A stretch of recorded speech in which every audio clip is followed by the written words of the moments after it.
Okay, I am live. I just spent 5 minutes talking to everybody and I didn't hit the go live button. So here I go. Hey, Wisdom's daughter. Hey, I said what I said. Miss Shirley's divorce papers, champions. Y'all, I was just talking to no one but myself, apparently. But I need to go and get I forgot my notebook. Hey, that 70s chick. I will be right back. I am so sorry to do this, but I gotta get my notebook. I'll be right back.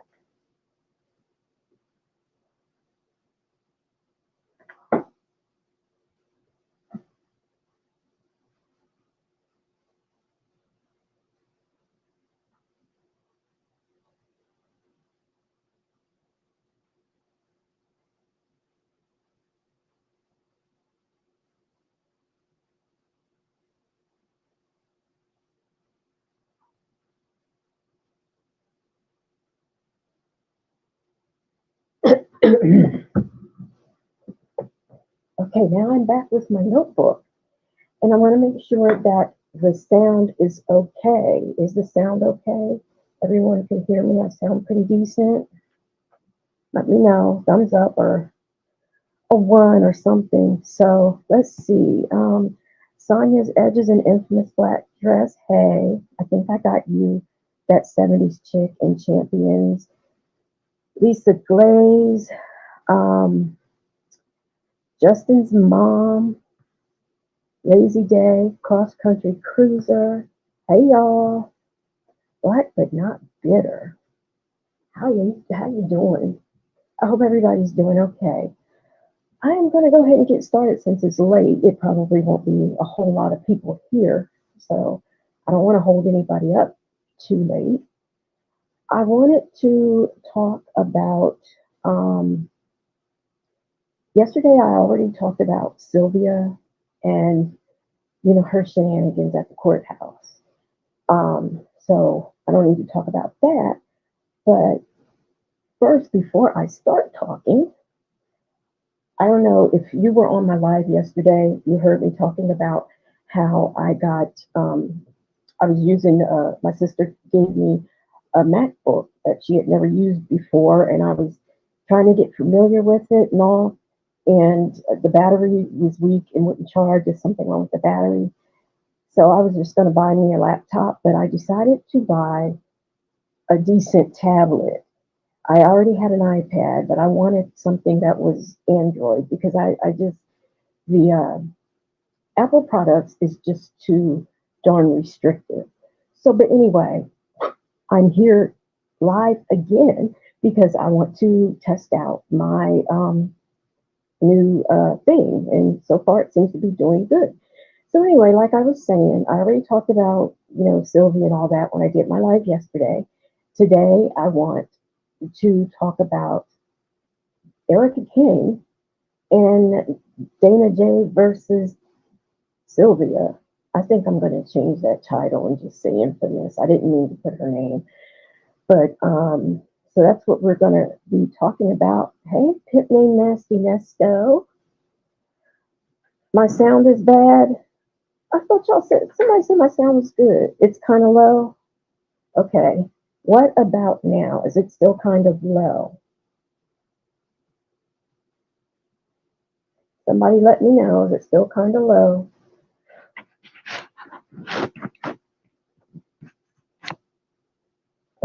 It's still the same. It's muffled. Okay. Okay. Let me see what I can do. What does this do? Oh my gosh. No, don't do that. Just turn the darn thing off.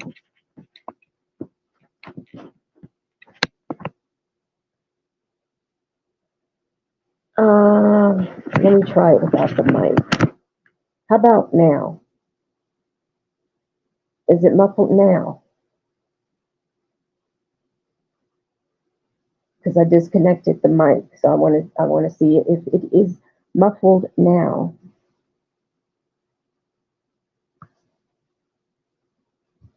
Now there's nothing. What have I done? It's still the same. Yes, it's muffled. No change. Oh my gosh. Um, let me see. Let me look. Muffled, muffled, muffled. Where's the Okay. How about now?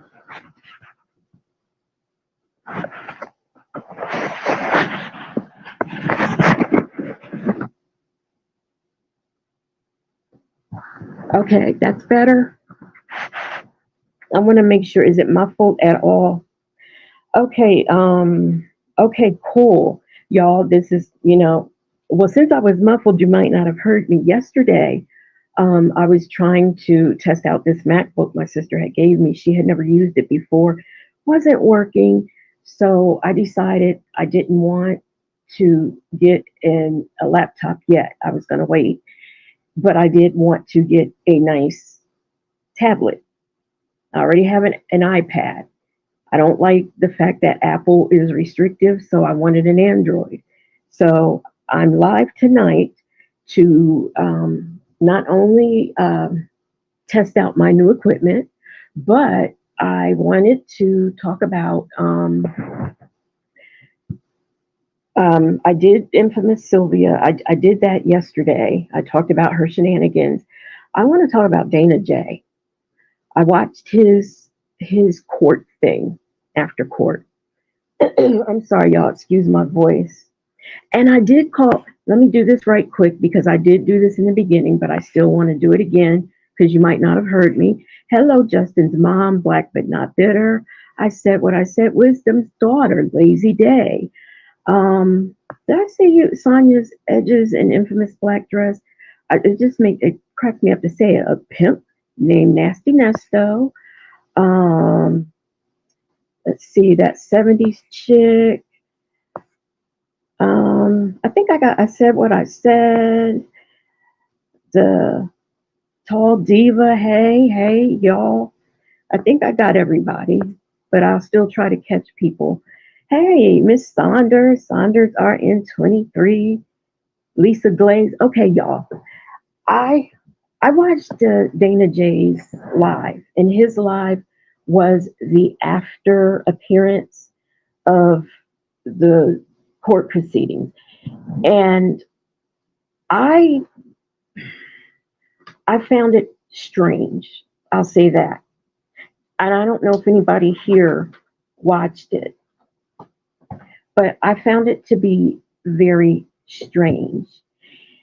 For starters, he did talk about what went on with the courtroom situation with him and the blogger, but he kind of did it in, I guess, maybe a roundabout way. Now, one thing that I thought was interesting and telling is that he is going to be, hey, Aaliyah TV, Pamela, the wire designer, hey, Miss Cross Country Cruiser. He did say that he is now going to be covering the Nesta Williams case. So that's going to be interesting, I guess, for us on the YouTube streets because I'm interested to see what's going to happen, how this dynamic is going to work out. I also would like to say, just in case he comes across this video, I really hope he does his research because he knows so very little about what is going on and who's who. Hey, Queen Brielle, Deborah Williams. Now, what he said was that, he was in the courtroom, the blogger was in the courtroom. She tried to get the marshals on him, and, the marshals told him, told them that he didn't want a problem, which is really kind of illegal because if there's a no contact order, it's a no contact order, and by law, she has to leave. So But anyway, something else interesting I thought Dana Day said is that he is good friends with Nesto's defense attorney. However, he said that, of course, they're not going to dis- discuss the case or anything like that because he says he knows um, he couldn't. Now, is Saunders, I don't know why he just decided to cover it now. I do know he did say the reason why he was there yesterday was to help Dennis edit as well as cover the case. But like I said, he really, I know when I say he doesn't know nothing, he don't know nothing. And you'll find out what I mean in a moment. But anyway, so that's why he is, hey, Aqua Queen, that's why he's doing it now because he was going to help Dennis edit and he's just decided that he was going to cover it. He said he does cover court cases. And right now, the biggest one that he's covering is the Trump case. But now he has moved into this, the Nesto Williams case. Let me see. So, he tells that story about how, the marshal said that he didn't want any mess between the two of them. But, and he said she just ran out the courtroom. And that kind of pretty much ended the interaction between him and her. I just thought that it was just strange. Because one thing I could say is he was following his notes and he takes very good notes, but it just wasn't giving me what I wanted to give. So he did say that the blogger was making slurs and she kept pressing the issue. And then I'm assuming that that was then when she was made to leave. But he never exactly said that. But we do know from what we saw, she was made to leave. And then that's when she thought about it and, security. But anyway, he said it was about 9:53 a.m. when she darted out of the courtroom. Um, then he said that, let me see, he said something very interesting about her that I thought was interesting. And mind you, it's one thing, when we listen to these phone calls, um, thank you so much, Deborah Williams. When we listen to these phone calls, you know how sometimes we have to decipher the code between Sonia and Nesto? Well, watching his live was like having to decipher what he was talking about as it pertained to him and the issue with the blogger. I mean, I understand because he has a protective order, he has to be careful too. But this was actually an incident that happened, and he was very well within his rights, saying what he had to say and naming names. But he just didn't.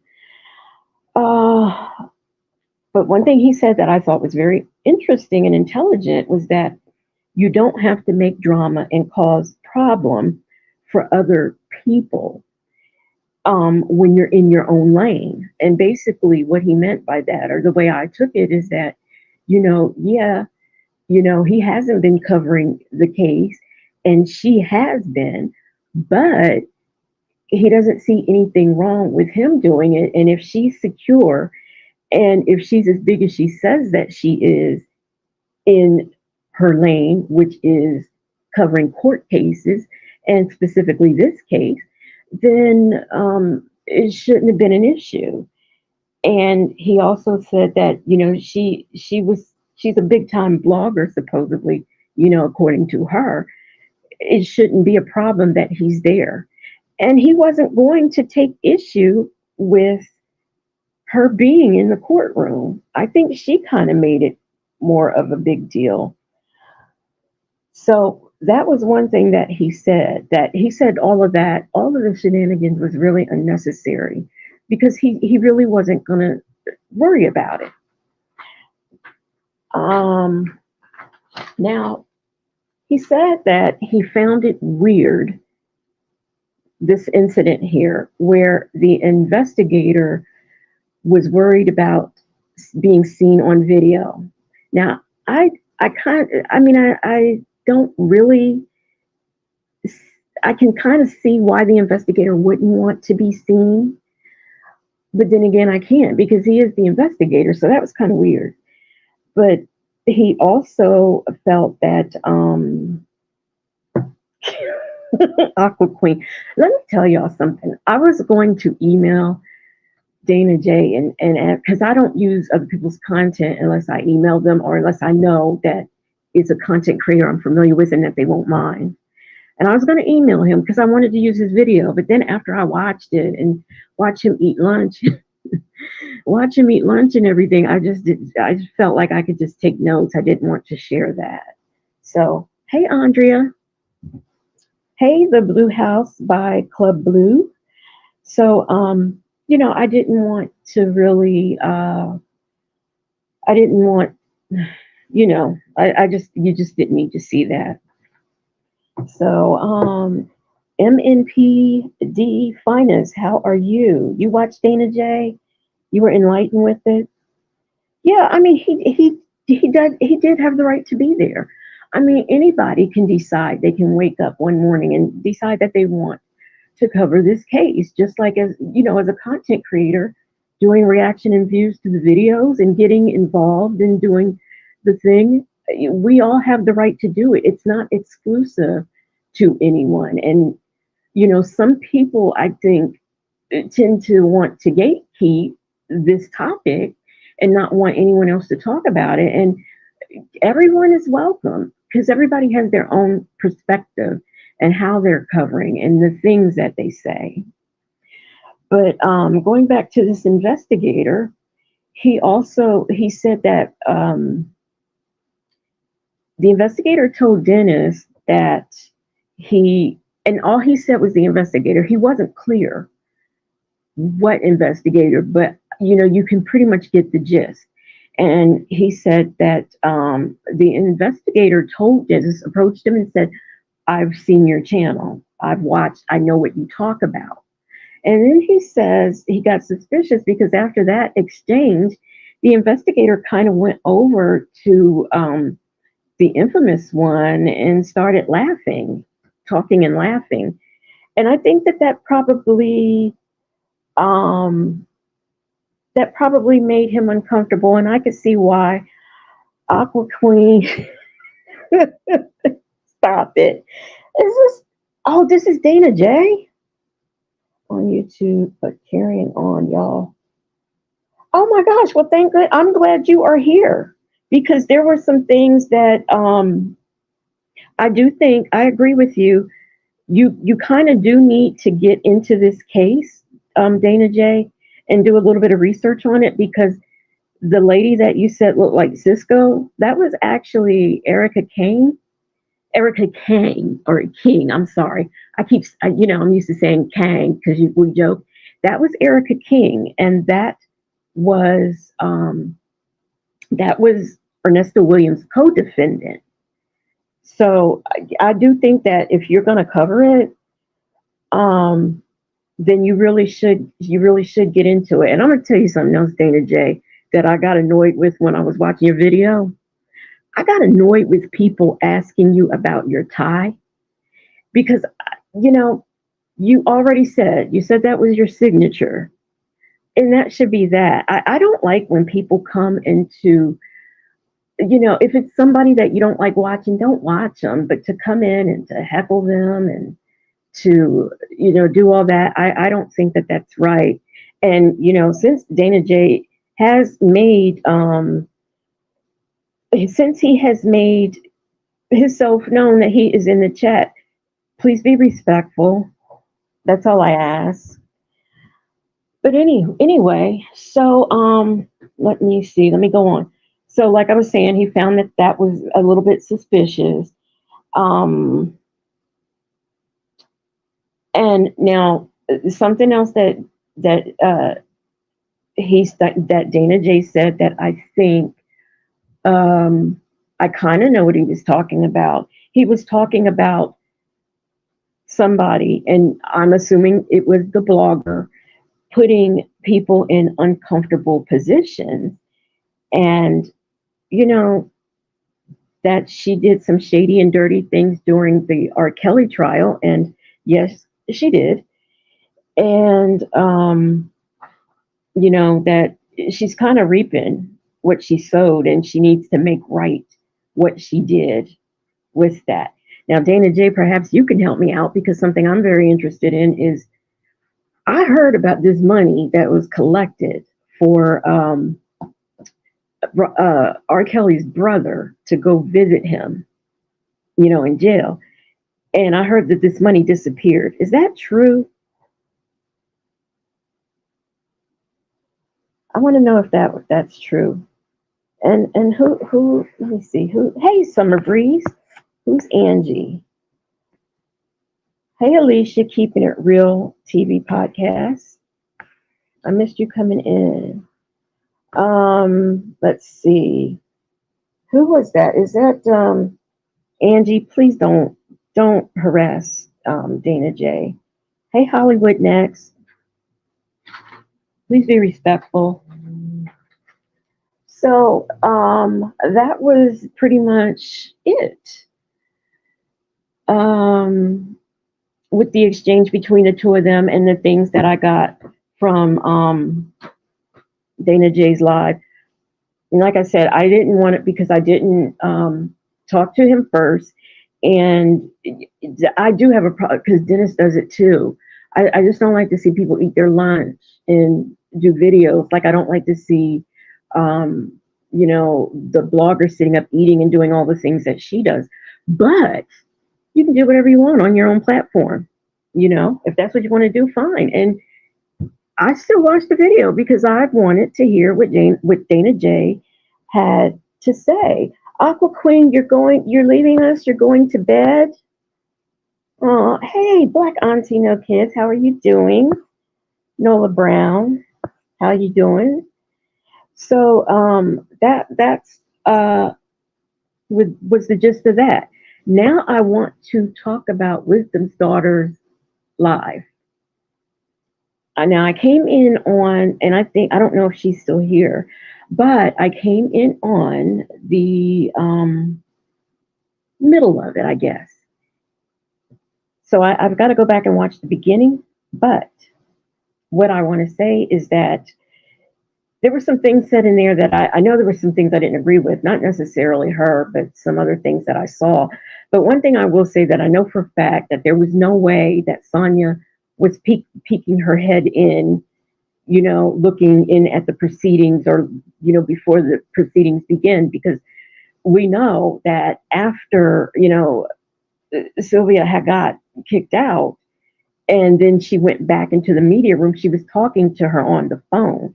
And we know Sonia just bought 2 puppies, and we saw the video, the video where, hey, paralegal ish, the video where she exposed Sonia's number. I don't know if anybody has told her that she's done that yet, but she exposed it not 1, not 2, but 3 times. So we know that there was no way that Sonia was there. She just wasn't. And what else? I didn't take notes. I don't remember what else I saw that was kind of, but there. One thing that was very interesting is that there was someone in there, a worldwide collaboration. I don't know if I spoke to you yet. Hey, Lovejoy. There was someone in there that said that they didn't believe that Nesto was guilty of the financial crimes. And I mean, I mean, everybody's entitled to judge this whole thing the way that they want, but I kind of found that laughable when he is the one who goes and finesses these women and gets their money. So, that was kind of laughable to me. Hey, Ken of 14, and the thing with this deal with that Erika got, the thing is, we don't know the case. We know what we hear on the phone calls. We know there are content creators that we watch that have court documents and everything. We've seen, we've heard warrants read, we've heard a lot of things, but we only heard what's available to us. We don't have available to us the prosecution's case. Therefore, we can't really say what he knows, who he has, and who's been arrested. We don't know Nesto's operation. What we do know is that it has to consist of more than Lamont and Dion. Dre, I don't believe that Dre had anything to do. I mean, he didn't even have knowledge of half of what Nesto was doing. I mean, the man didn't even know that Nesto had dogs. There was that one call where he says, oh, he doesn't even like animals. Well, there was once upon a time he had dogs because, that little white one, I think it was, Shirley didn't particularly care for it. So, hey, afternoon roses.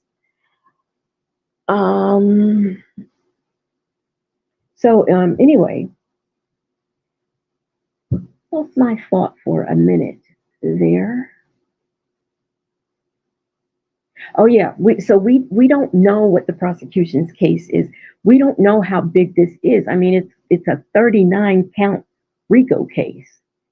So we don't know who these mover and shakers are that we don't know, because say that there are some people who are involved in it, they have sense enough to not be seen coming to jail. Look at how Daryl's not even involved or implicated in anything, and look how he acted. He did not want to be there. And between his 2 visits, he was there 5 minutes. So, and that's with his 2 visits put together. No, it was more like 8 minutes. So, we can't know.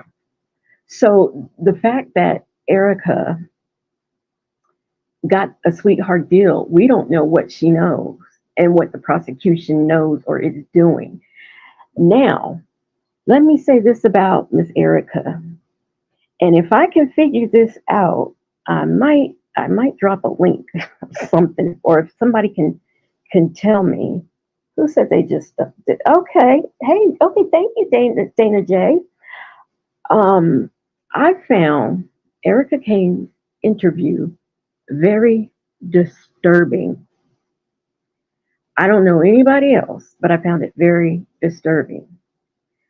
Reasons why is the answers that she gave and the lack of guilt. I mean, if it weren't for the fact that she pled guilty, we would think she was a victim the way she was, responding to the interview. And, based further on what Pam, reported to us, I just found it disturbing. She was very, she got a plea deal, Dana J. It was, she's got 5 years suspended, and, she just has to keep her nose clean. Hi, Eve.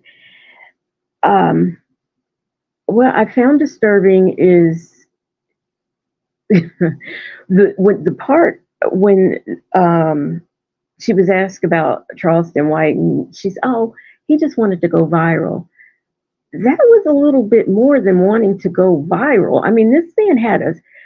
You might do 1 or 2 things to go viral, but I mean, this man had a whole story. And I can't see anybody having a whole story in telling the way he did if he just did it to go viral. And I just thought that was a very weird response. She was giving me very much so, I don't want to use the term predator, but have you ever seen someone who, like a sociopath? It was kind of sociopathic to me, the way that she responded. It really was. Now, I am a strong defender of Shirley Strawberry. I think that she was a woman who was looking for love, wanted to be loved, and she just picked the wrong dude. I mean, that's just the way it is. But I just found it strange how Erika was just saying, oh, he did everything to protect his wife. He did everything to protect it. I mean, it was almost like a Stepford wife the way she kept repeating that. I found that strange. Yes, worldwide collaboration, dangerously so. I just found it strange, and I don't know. Um, and the fact that I don't know that I would talk. And I'm not. Yeah, she talked to Pam, and we are glad that she did. Don't get me wrong, but if it were me and I was involved like that, I don't think I would talk. I think I would just mind my business and say, "Hey, y'all." But I mean, she had no problems with, saying, "Hey, yes, I'm Erica Gang." So, yes, yes, Lisa Glaze, her responses did seem very measured and calculated. And we all know that she is a scammer. Or now I'm gonna tell you something she said that I did believe when she said, well, first of all, she tried to act like she had never heard Queen of the South before, and her being, referred to as Queen of the South. But then when she's, oh, Nesto, he gives everybody names, like Dominique and all that. And I do believe that. And I believe that's for a calculated reason. Because if you don't know someone's government name, you cannot hold them in his mind. You can't track them. You can't hold them accountable. Hey, Kathy Smith, I am so happy you're here too. Hey, Eve. So Eve says Shirley is not innocent in this. She knew the man she married for 8 years, and this is drama. Shirley buried her head in the sand. Now, I'm not saying I don't believe that. I refuse to believe that Shirley Strawberry knew that this man was FAing women, um, doing a lot of those type of things, and I do think she probably knew about affairs or had her suspicion. I don't think she knew about him going with these women and stealing money. I just don't. Now,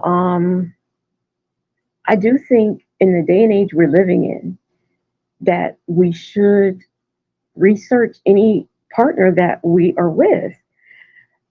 But and I think now I did hear that she did have a private investigator on him. I did hear that, but you want to be in love. If any woman out there says that they don't want to be in love and in a happy, healthy relationship, I don't think that they're being honest. I really don't. But it is very easy when you are in love to let or to allow your partner to explain things away. And we see how good he is about explaining things away. There were signs that she should have seen that she probably didn't, but I won't say that she knew that he was doing dirt like he's doing. I'm going to tell you what, I'm surprised.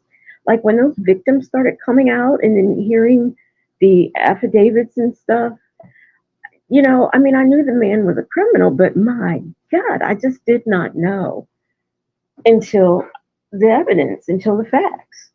So, hey, thin line between Nesto and madness. Yeah, Erica was very, very careful not to admit to anything. She really was. It was just calculating and disturbing. Now, paralegal ish. Where? How do I drop a link? Can you explain that to me? I'm still in the figuring out how to do a live stage, so I haven't mastered it yet. Yes, Black Auntie, no kids. I think that Erica, she was holding her cards and telling us what she wanted us to know or what she thinks that we wanted to hear. That's what I think. Hey, Paulette Williams. Hey, Faith and Nova. That's what I think. So let me see. Copy and paste your chat. Copy and paste. Let me see. Um, Copy link. Oh wow, is this what you do? Okay.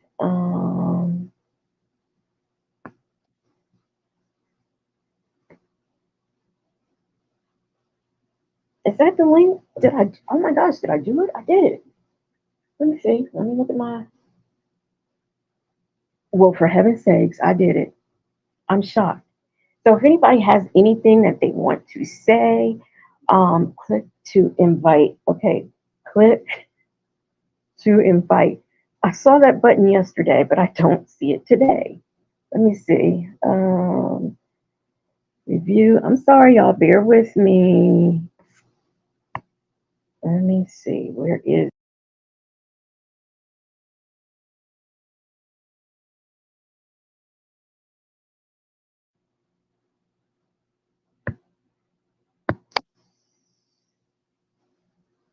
Did I end? Are y'all okay? I pushed something. What now? Where's paralegals? So y'all have the link. So y'all okay. So how will I know it? It's gonna, thank you, Sonia's edges. It's the infamous black dress. My cheerleader. And Dana J, you are welcome to come up here too.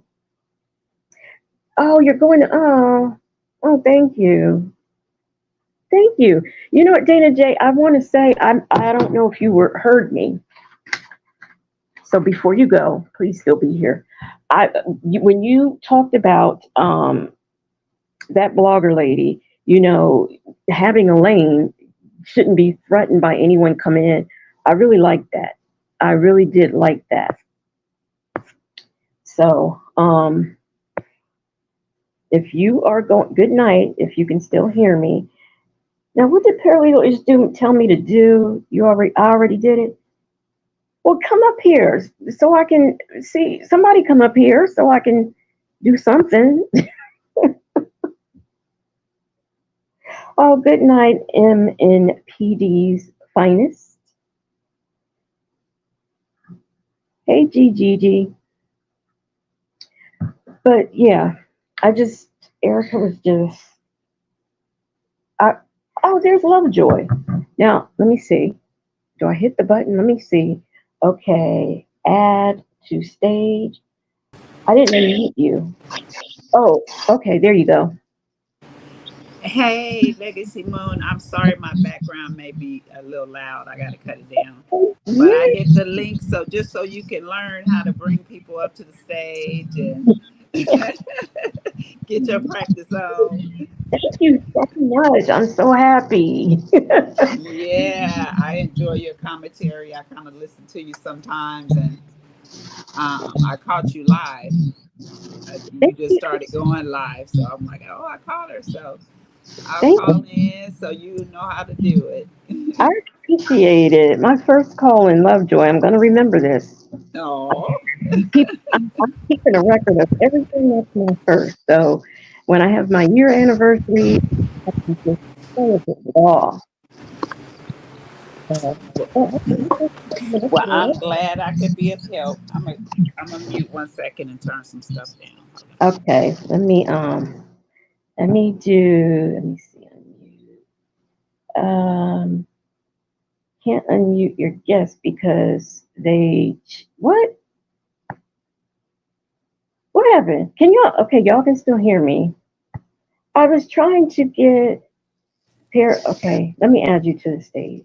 Yeah. Is Okay, the background noise gone now, Hey, Legacy? yeah, it wasn't a aw. we have Okay. Fish on here now too. You Hey. figured it out. Yes. Okay, you can't tell me nothing now. Nope, nope, nope. I'm trying to hold on. My AirPods have been. Okay, I, maybe it'll work now. Can you hear me okay? yes, you sound good. I think next time I'm gonna Okay.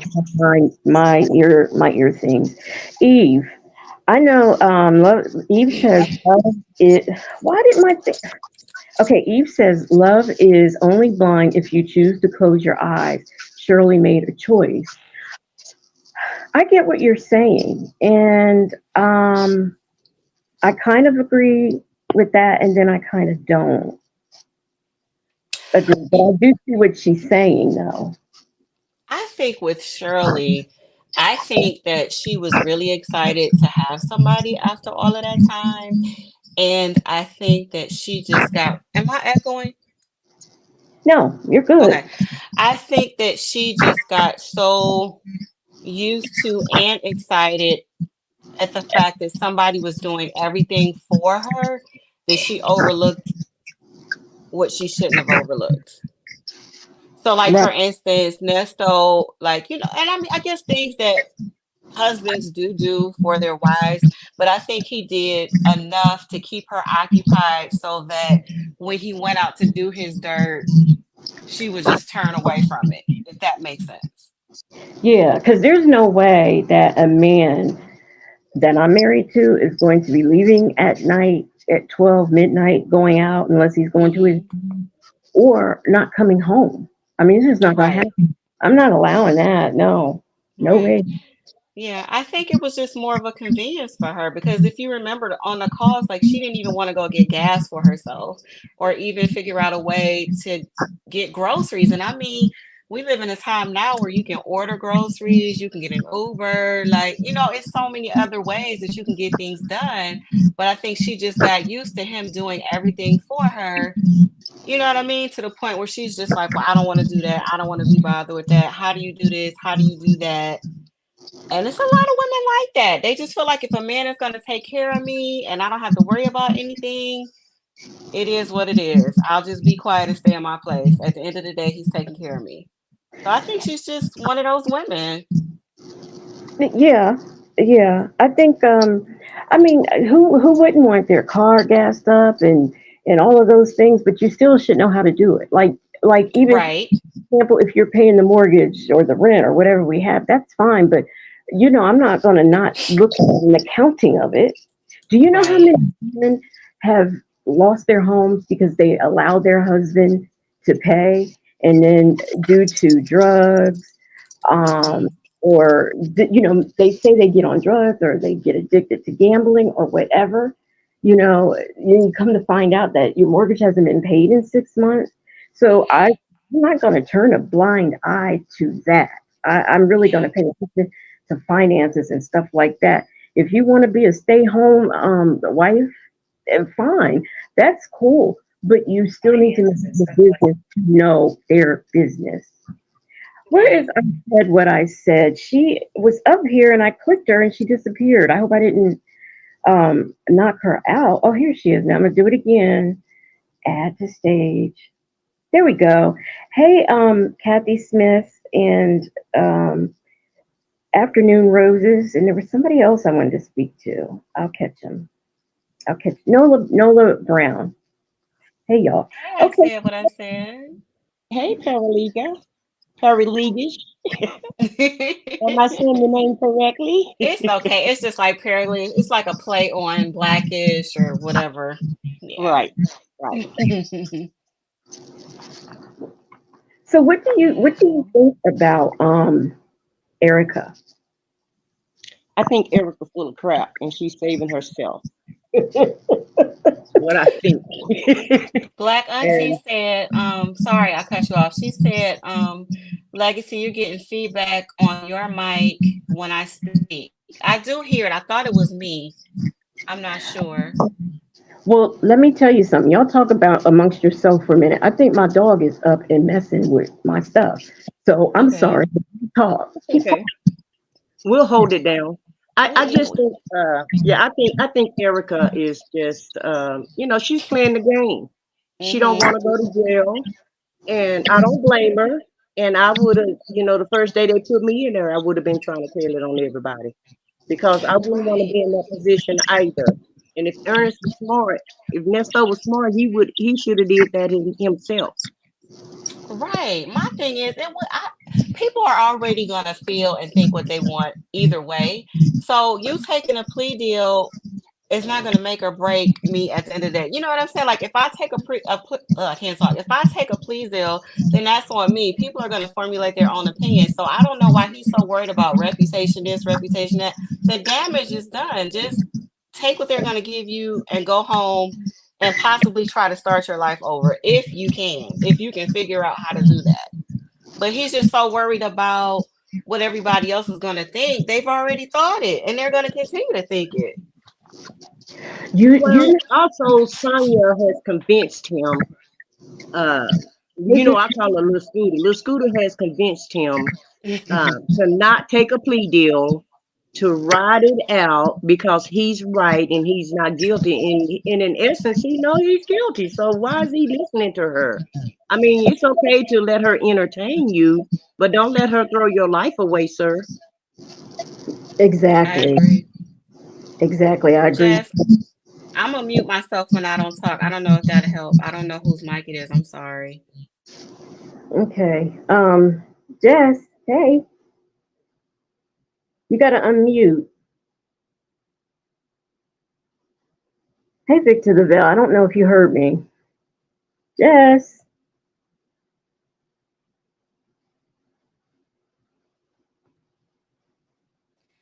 I think Erica probably made a deal in the beginning, and I think now they're just waiting to get all of these victims to come forth so they can give their victim impacts. Because I remember yesterday they said that it was going to be 25 victims to come forward to give victim impacts. Yeah. Hey, Legacy. Mm-hmm. I just came up to say real quick because I'm gonna drop down and I'll come back up a little bit later. When people are talking, it's getting feedback from your microphone, so it hurts the playback value. Okay. I wonder why. You know what I'll do? I will mute myself when others are talking So I just because that's I. I'll drop down, but you may just want to mute yourself when other people are talking. Okay, thank you. Thank you. Where is now? Okay, paralegal-ish. Tell me how to. Oh no, I see. Okay. All right. Who's next? Who else? Come on, y'all. Come on. Come on. I'm a pro now. No, I was just going to say, I think she knew from the beginning what she needed to do. And I can't blame her for doing it. I would have done it. I'm not going to jail for you. I'll admit to whatever it is you need me to admit to. I did it. This is why I did it. I worked with this guy. You know what I mean? And that's the end of it. At least she gets to go home. So Well, she know her implication in this because she knows that she's really, as far as the paperwork goes, she got the paperwork done. There's no way he could have filled out anything as far as the paperwork go. And if you'll notice when he was talking um to Dre about Shirley, and I don't want to just say do what the other content creator just spoke about, but I spoke about that earlier about him saying when on another channel. He said that he was talking to Shirley, and he was talking to Dre, and he was like, "Well, she get mad when I have the other hoes do something for me, but she don't want to help me out, and she don't want to do nothing. But then I get somebody to do it, and she want to know where they come from and why am I talking to that person, and I'm just trying to get the job done." And so that's exactly what Erica did. She did all the paperwork for him, allegedly, or in my opinion. I feel like she did the most of the bulk of the paperwork. He probably came up with the scheme, and she came up with the paperwork to get it done for him.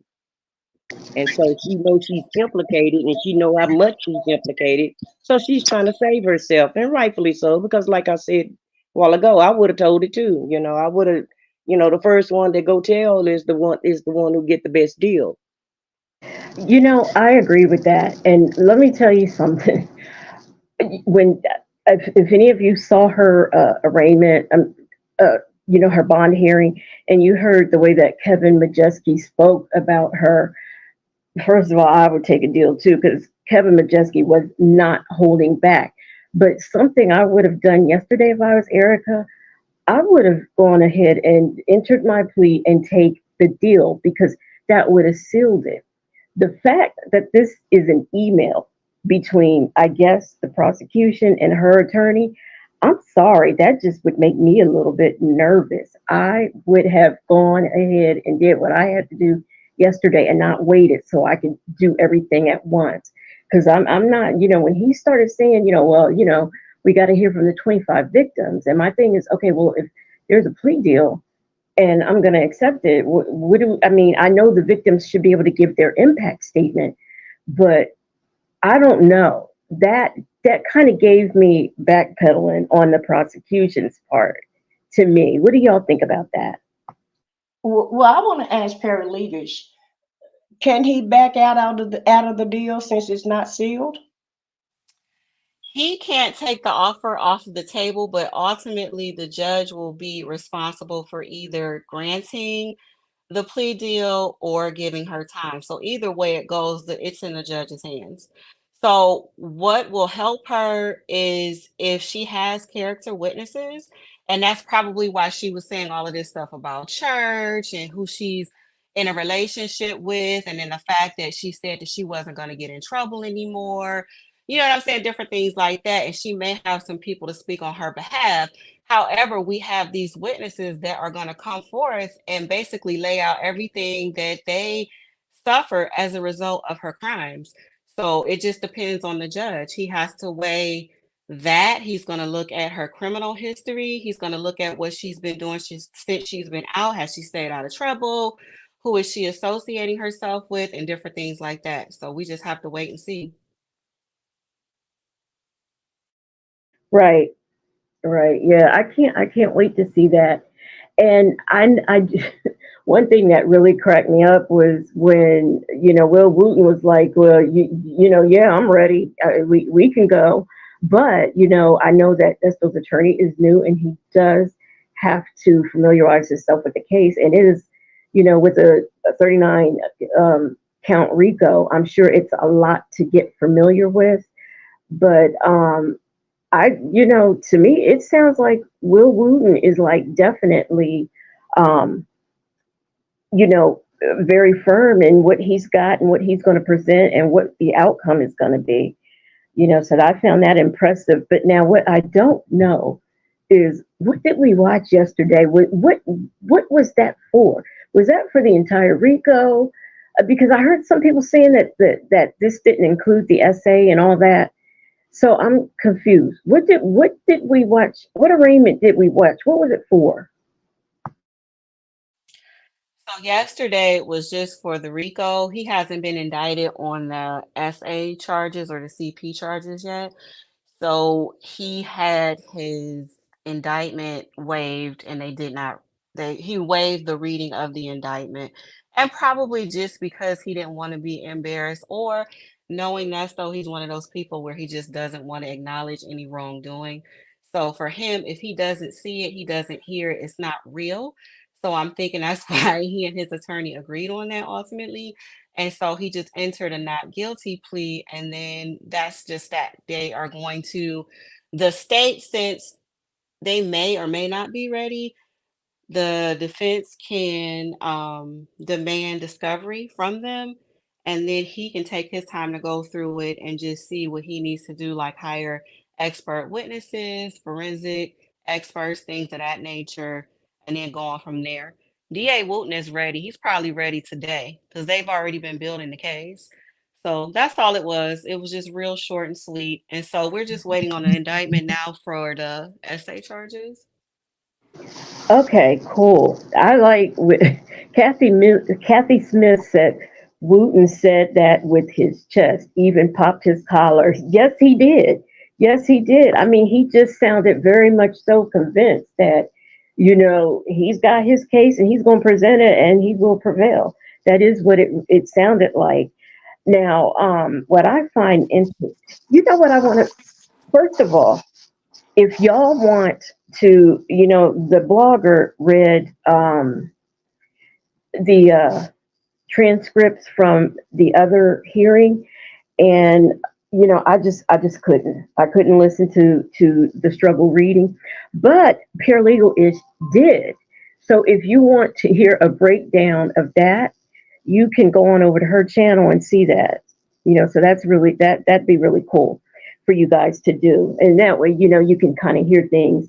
Like, for example, that Dion didn't meet his father till he was 13 years old. And what was that? The other thing? It was something else that. Lamont is not his brother. Well, yeah. Well, Bougie had kind of figured that out a couple months ago, saying that when Sonia was asking was that really his brother, and he said yeah, they just had different fathers. It was when that call happened. Bougie had pretty much proved, because it was already in the police report, that they really weren't brothers, but it was something else, but I can't quite remember what it was. Paralegalish, you could, if it's any points of that you want to mention. Oh, sure. Hold on. Let me. I gotta tuck my kids in real quick. Give me one second. I'll be right back. In Legacy, you guys don't feel like that Wooden may be bluffing also, because he just said that way too confidently, and I just don't feel, I don't know, I'm not in lead, I'm not up there, or this is just my opinion.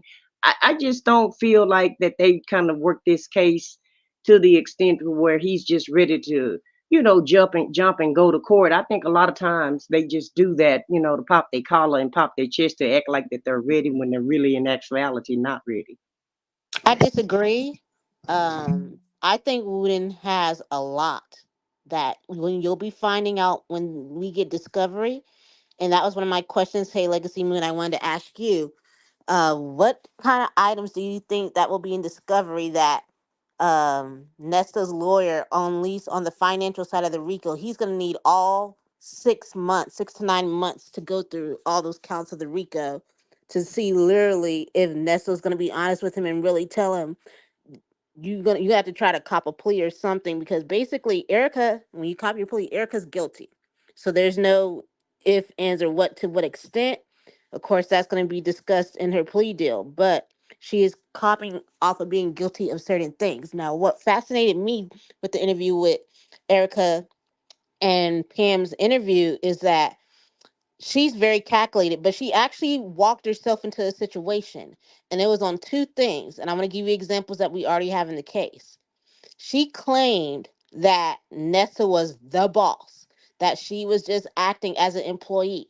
But if you remember how they got discovered initially, they were in that very same house in the videos, in the phone calls, where Nessa claimed, I don't know about this house. I didn't live at this house. I didn't do anything at this house. What they found in there were all types of different kind of seals, all kind of documentation, all kind of printing equipment, all kind of things doing with notarization on legal and business documents, on all kinds of things.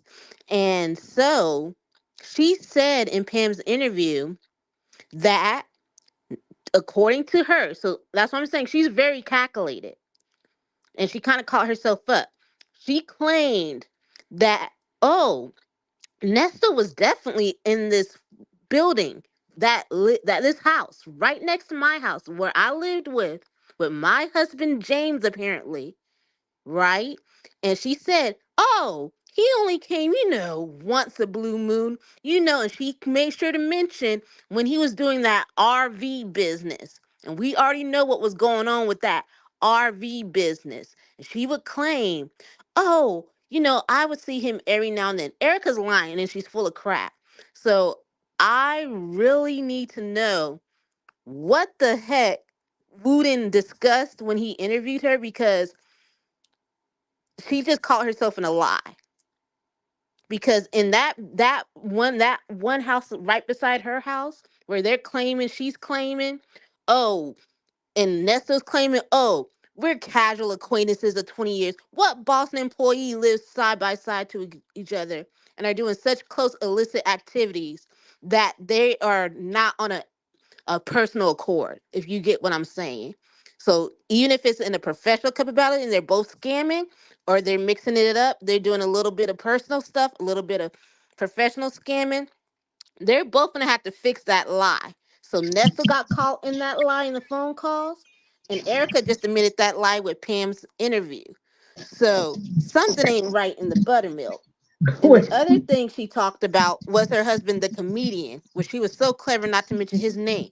Go back and look at those divorce papers. Look at all those names. I'm just going to be honest. I ain't going to say too much. But if you look up those names and look up the companies that were listed with those names, you can pretty much figure out what Nesto and Miss Erica King was doing for those 20 years. And that's all I'm going to say on that. Y'all have a good one. Thank you.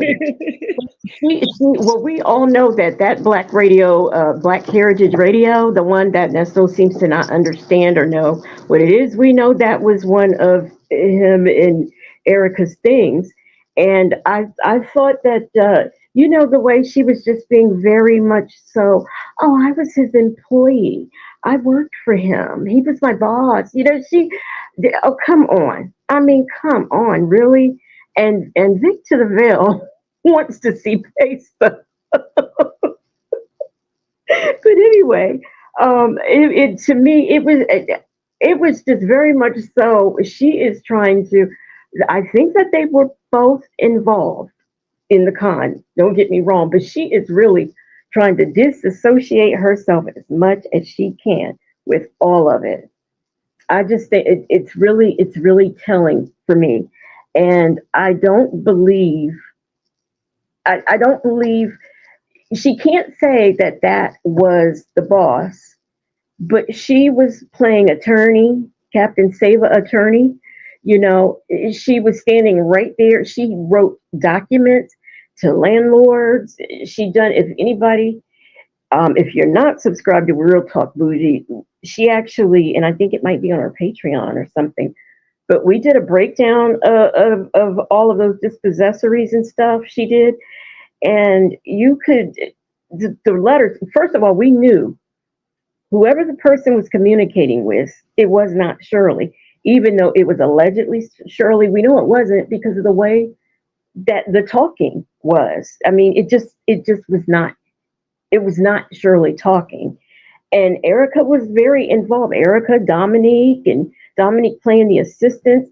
And I thought that that was also telling too with the interview with Pam, how she said that, they double dated a couple times, Shirley and Nesto and her and whoever. And then she mentioned that Dominique had also been out with him. So I don't know what she's doing, but it's very creepy. Very, very creepy. Well, it's very ironic that he say that she's his lawyer and she say that he's her boss. So they're both kind of throwing each other under the bus. Like, it's like they're trying to blame each other for whatever went down or whatever happened. And I'm just interested to know, like, what did she actually tell them to get her this sweetheart deal? She had to give them some documents. She had to give them some concrete information because they're not going to just give you a deal if you don't produce any goods. Yes, and Glorious Lovely has said, didn't she also say that she graduated from Auburn? Yes, she did. And let me tell you, I don't believe that. Hey, coffee is brewing. I did not believe that for 1 second because I think it was proven early on that she didn't really go to college. And I wanted to, I'm not saying, don't get me wrong what I'm getting ready to say. In order for me to believe that that woman has MS, I want to see documentation. I'm sorry. I'm just not, I don't buy it. I really don't. I could be wrong, but I just don't think that she has MS. I don't, and then, like she's put on gauge to me on weight. She still looks like Erika to me, but I don't know. I mean, it's almost like incognito or something. I don't, and when those letters that were produced at her bond hearing, it did say she did have letters saying she had MS, and even Kevin Majeski was kind of questioning the validity of it. And also when like she got the letter from the church and how she was a member, that man who allegedly wrote that letter has been dead for like 5 or 10 years. So the con game has not stopped. That it just hit me. something else that was said in Wisdom's Daughters Live. People were talking about how when she got out of jail, she was released to go stay with jail. I mean, to stay with I can't think of his name. It just left me. The guy who she was with, was it James? It just left me. But anyway, and he's involved in this scheme too. I don't know that when she got out of jail, she went to live with him, because they have to verify all that stuff. And it was my understanding that he divorced her too. So I don't know. What do y'all think, or what do y'all know?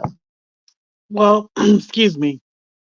I just wanted to say, well, off the bat, number one, um, Erica, even though she is a con woman, her con was in PR. And in PR, you put a good face on everything. And she's used to being in front of the camera. She's used to doing interviews. So I think she knew who Pam was. I think she's been watching all of the YouTubes. And she knows how to play it up in an interview. She's not Sonia. So we're so used to Sonia, who just runs at the mouth. Erica is very calculated. And the only people that she owed the truth to is the prosecution. She knows that we live in a soundbite generation. People are only going to focus in on what she said to Pam. They're not going to actually, a lot of people. Now we're interested. We're digging. But just on a surface level, people only hear that. They're not going to hear the actual facts that if she has to testify in this transcripts that we get to, we'll find out what she really told Wooten. And, having a law enforcement background myself, sometimes you have to use a little fish to catch a big fish. And nobody's saying she's innocent. And I think that's the problem. I think a lot of people are misconstruing her deal with conditions, because she has to provide the goods. So if she's just talking off the side of her neck and she doesn't produce, Wooten could snatch the deal. But they're not saying she's innocent, but a lot of white collar criminals do walk. They do get probation, time served. I watch American Greed all the time, and you would be amazed how much money these people steal and walk away with a slap on the wrist. Erica just played her cards right, and she was playing us too, clearly. Clearly. So, I guess I'm a little cynical. I'm not too bothered by this whole show that she did with Pam. I'm not mad at her giving up the goods, because honestly, I would have did the same thing. Well, I mean, yeah, I would have done the same thing too. And coffee is brewing. Thank you. She says I don't. She says I don't believe Erica. I mean, I would have taken the deal too. If it keeps me out of jail, I would have taken the deal too. And I know people are kind of like thinking her getting that deal kind of, she washes her hands of the whole thing. But I mean, if she sneezes wrong, she could go to jail, after this deal is sealed and, she testifies or whatever. But people, yeah, there are a lot of people who kind of don't really understand that, it's a deal. She's not getting off scot free. And this thing with Nesto has been going on, you figure, for years, years and years and years. And when Houston Foodie just innocently was reporting on one of the acts from the RICO, which happened to be a victim from Kentucky, and we heard her story as she came in. I think it's interesting. We don't know. I mean, just hearing her story and what went on with her. Imagine the places we don't know about, the places he's been. Imagine those places that we don't know about, those victims that we don't know about, or those victims who have come forward who are not even part of the case. So this man has been doing this for a long time, and to operate in multiple states, we don't know.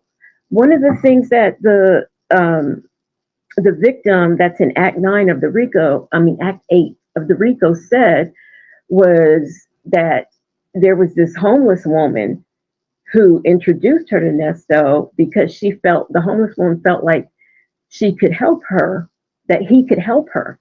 Well, I'm very suspicious of this homeless woman, and I'm very much so interested in, I want more information on her, because I believe that she was probably part of the con. I really do. I mean, this woman, so selling her restaurants and giving him $20,000 and all that. It just sounds too it sounds too made for TV, really. A homeless man. Okay, you're homeless. I can't see what he's doing to help you, but you want to introduce me to him. So we just don't know. We don't know the pieces. I would like for if Vic to the Veil is still here and still up, I would like for her to come up here if she likes. When I heard that story, I didn't believe that. I didn't believe that story either. I kind of felt like that they kind of set that lady up, the homeless lady and Nesto. Yeah, I feel like they set that lady up because Nesto knew she had money, was able to the way that she was making her money. Because keep in mind, she said that Nesto, she met Nesto. He didn't have anything to do with her going to jail. Whatever she did before, she did that before she met him because she was trying to make her ends meet, doing the things that she was doing. So I'm I sorry. just, That part of the story I did not believe. That's just me. I didn't believe that. yeah, I didn't believe it either. And I feel like Nesto and that lady, I think Nesto and the homeless lady said, oh, you didn't believe the other girl, the one that went to jail? No, I believe her, and I believe that this so-called homeless woman Ernesto set her up. I Yeah, just that's what I believe too. I just that her drug telling portion of the story, it had a few little teeny holes in it as far as I was concerned. So I didn't necessarily believe everything she said, but I do Hmm. believe it was set up. I do. Well, everybody have kind of basically the same story though, as far as what's been alleged that he done.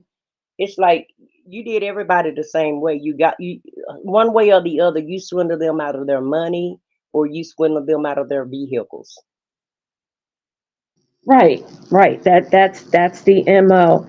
Hey, just listening. Hey, a lady 747. Yeah, I mean that is the MO. That's what he does. And he has, I mean, look how many years he's been doing it. So he's perfected it. Just like what, I don't know if people are forgetting, but when he did his federal time, he kind of sold somebody down to the river. And I think it was the woman who he has what, I don't know if it's the security company. It's like him. It's like him, this lady, and the daughter. And I believe he had something to do with that lady going to jail because she served time. It's just, I mean, just look at the web. The web is so huge in this situation. Hey, Vic to the Veil, what's good? I was just gonna say, like, for the lady with the story in Kentucky, it sounds to me like it was on a boyfriend tip, because a lot of his cons are, have a lot to do with the romance scams.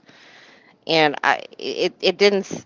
She has some holes in her story, and I don't. She doesn't owe us the full story. She owes, if she's going to come forward with her story, it's the prosecution that she needs to tell her full story to. She doesn't owe us anything to, like, come forward, but just how I perceive it, I'm perceiving it as this was on some.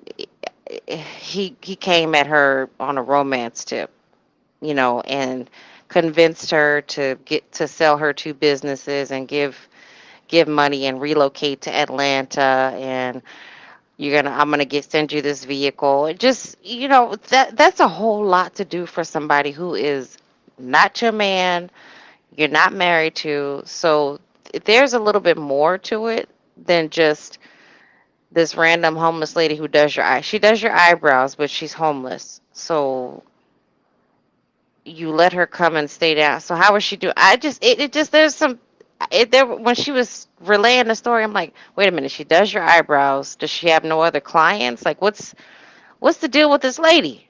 Well, and not to interrupt you, but also how she mysteriously, now the Kentucky victim, helped this homeless woman get to Atlanta because Nesto instructed her to put her on a bus, which lends to you saying that you think it was a little bit more of a relationship. I mean, I agree because he tells her to put this homeless lady on the bus, and she does. And allegedly, this homeless lady gets there and he doesn't pick her up. So she has to then reach out to the father of one of her kids. I don't. I believe the victim from Kentucky when she said that, but that woman was a mark, and the con was over. So she was moving on. I don't believe that she went to Atlanta and Nesto stood her up. I just think she was part of the con. The con was over, so it was time for her to leave. And Nesto dropped her. right, Yeah, right, and I think he there's a lot of there's probably a lot of young women out there like that messing around with him. He used them to as a part of his con. There's probably a lot more people, not just women, out there like you guys just said that who haven't come forward who are probably still embarrassed that they got taken by this man. Anytime Fonnie Willis has eyes on his case. This made the news yesterday. So yeah. I said I was going to find that, but I took a nap. But I Which news channel we made, the Atlanta news or the national news? it made the Atlanta news. But it was Atlanta. Fonnie on there talking about it. So Miss Ma'am was she knows about she knows about him. He was talking big stuff about her. So there's a lot of people. There's a lot more people out there. And I don't. And 25 might be the max that they just kind of want to take in right at this present time that they can prove. But there's probably more out there. But like you just said, the he was done using that young lady. So he told the lady in Kentucky, okay, just put her on the bus with your kids, the bus, mind you, the bus from Kentucky to California. Think about that. That's a 3 day ride if you're lucky. The bus, like $60 a ticket. How cheap, how chintzy that is. You got $20,000 of my money and you telling me put this lady on the bus to California or to Nevada or whatever, and he was done with her. right. Yeah, that didn't. I want to. I am. I'm going to look for that story because something that was interesting. First of all, I want to before I finish my thought, I want to say hi to Cool Weather Farmer, and then somebody just Queen Brielle. Yes, we talked about Erica's deal. So she's not. She does have 5 years suspended, but and this is when she hasn't taken the plea yet. But if she like so much as breathes wrong, she could go to jail. So it's kind of like I think it might have been Dana J who said it. It was like, or maybe it was Bougie. I don't know. It's like equivalent to being on. I know Joey said it. So anyway, it's like equivalent to being on parole. Say like if she messes up, she's going to jail. She's not on parole or anything, but she's got a suspended sentence and she has to keep her nose clean. It's a bunch of stipulations where she can't work as a bookkeeper, she can't anything of fiduciary, she can't do any of the things. So that's what that deal is. But you know what I found interesting? I think it was the call that dropped today. I think it was a call. I noticed now we've all been joking because Nestor refers to Fannie, he says Fannie Mae. I find it interesting, whatever that call was that we listened to last, he knew her name was Fannie and he said Fannie. And I found it interesting that so early on he was talking about her, but did anybody catch that? Was I the only one who caught that? I was just hearing him call her Fannie Mae. No, I caught it. He called her. He didn't say Fonnie. He said Fannie Willis though. He did say her correct name. I did hear that.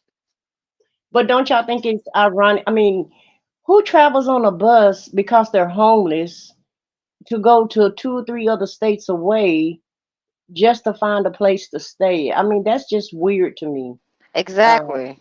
and why would you travel anywhere without any money because somebody is promising you a place to stay? I mean, I just find out a little bit weird. Like you guys saying, I just think everybody he came into contact with, he promised them love and happiness and leveling up.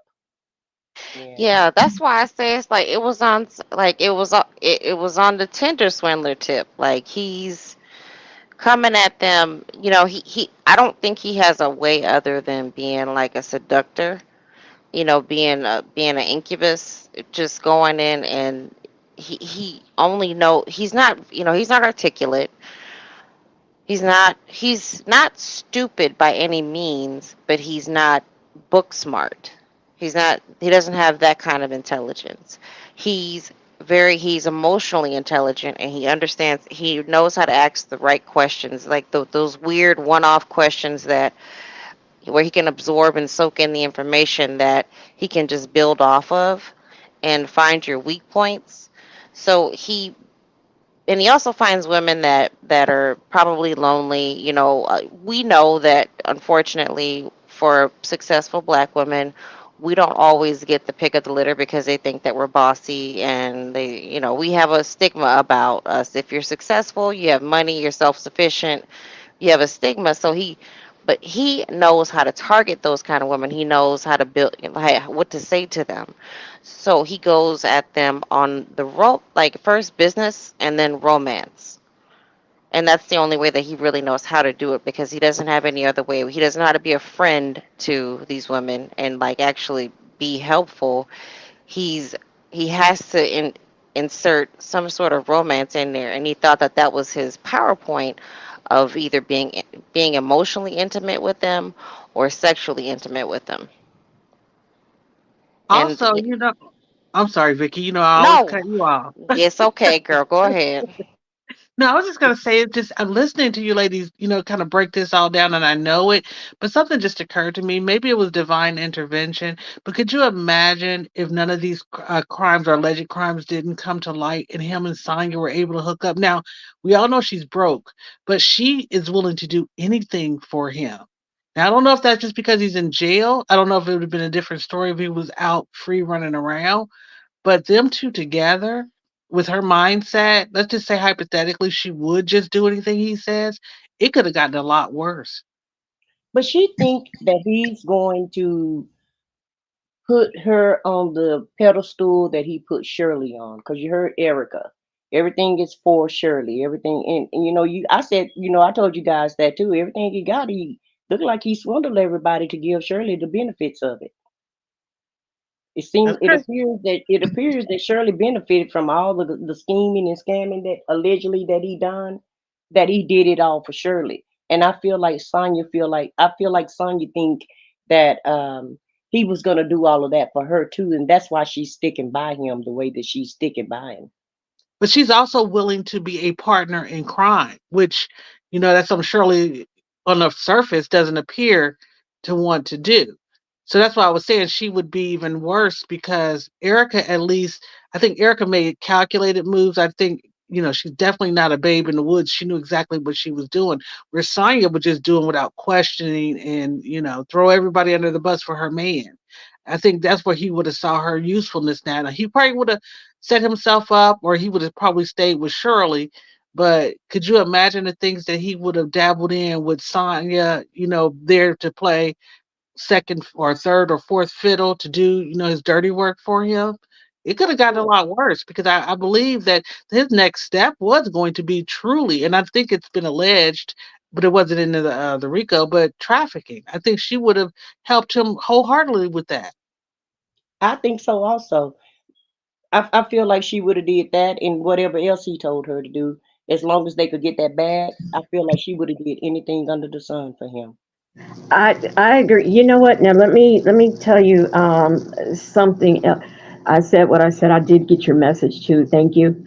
And I know, but if you know what I'm talking about. But Yeah. anyway, something that happened in Wisdom's daughter's life. She said that. Now I know just from the researching I was doing, I had come to the conclusion that the two, Sonia and Nesto, met as early as 2019.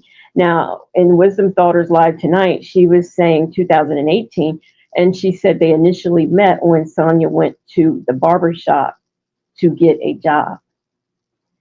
Now, part of me wants to say somehow or another that does sound familiar to me from some kind of way or somehow, but then another part of me, I don't know. But I do think that Sonia would be a willing participant in whatever scam he wants. And I also am very interested. I mean, I don't know, and I would love to have your opinions. I feel that Sonia has done some tampering things, and she, like not just the Instagram. I just feel like she has done a lot to try to get her man out of jail. What do you guys think about that? I think so too. She chased one of the witnesses down and found out where she was located, and you know, Now, calling, wait a minute. Now, supposedly calling Shirley. we know that it was actually the blogger who got that information and gave it to her.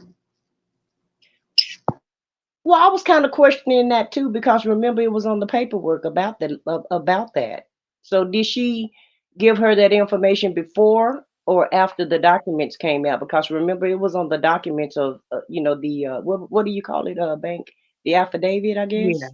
But you also I remember, I'm sorry, that Sonya's not that good at doing any kind of research. And from what I right. recall, she specifically stated that the blogger gave her that information, sent her pictures and all this other stuff. So I'm not Hmm. sure I though.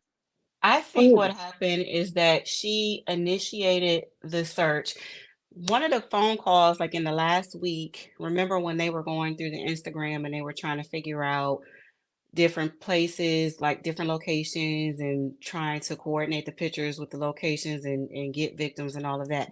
I think Sonia tried to initiate her research per Instagram. And when she learned of the blogger, that's when she took advantage of her to get the information she needed to take back to Nesto. I think that's how that played out. Because you remember, it can be documented that her and that blogger started talking. I come up with like around December the 15th, but somebody else was saying November. And I can believe that too, you know. Well, didn't she say, I'm sorry to cut you off, I get excited.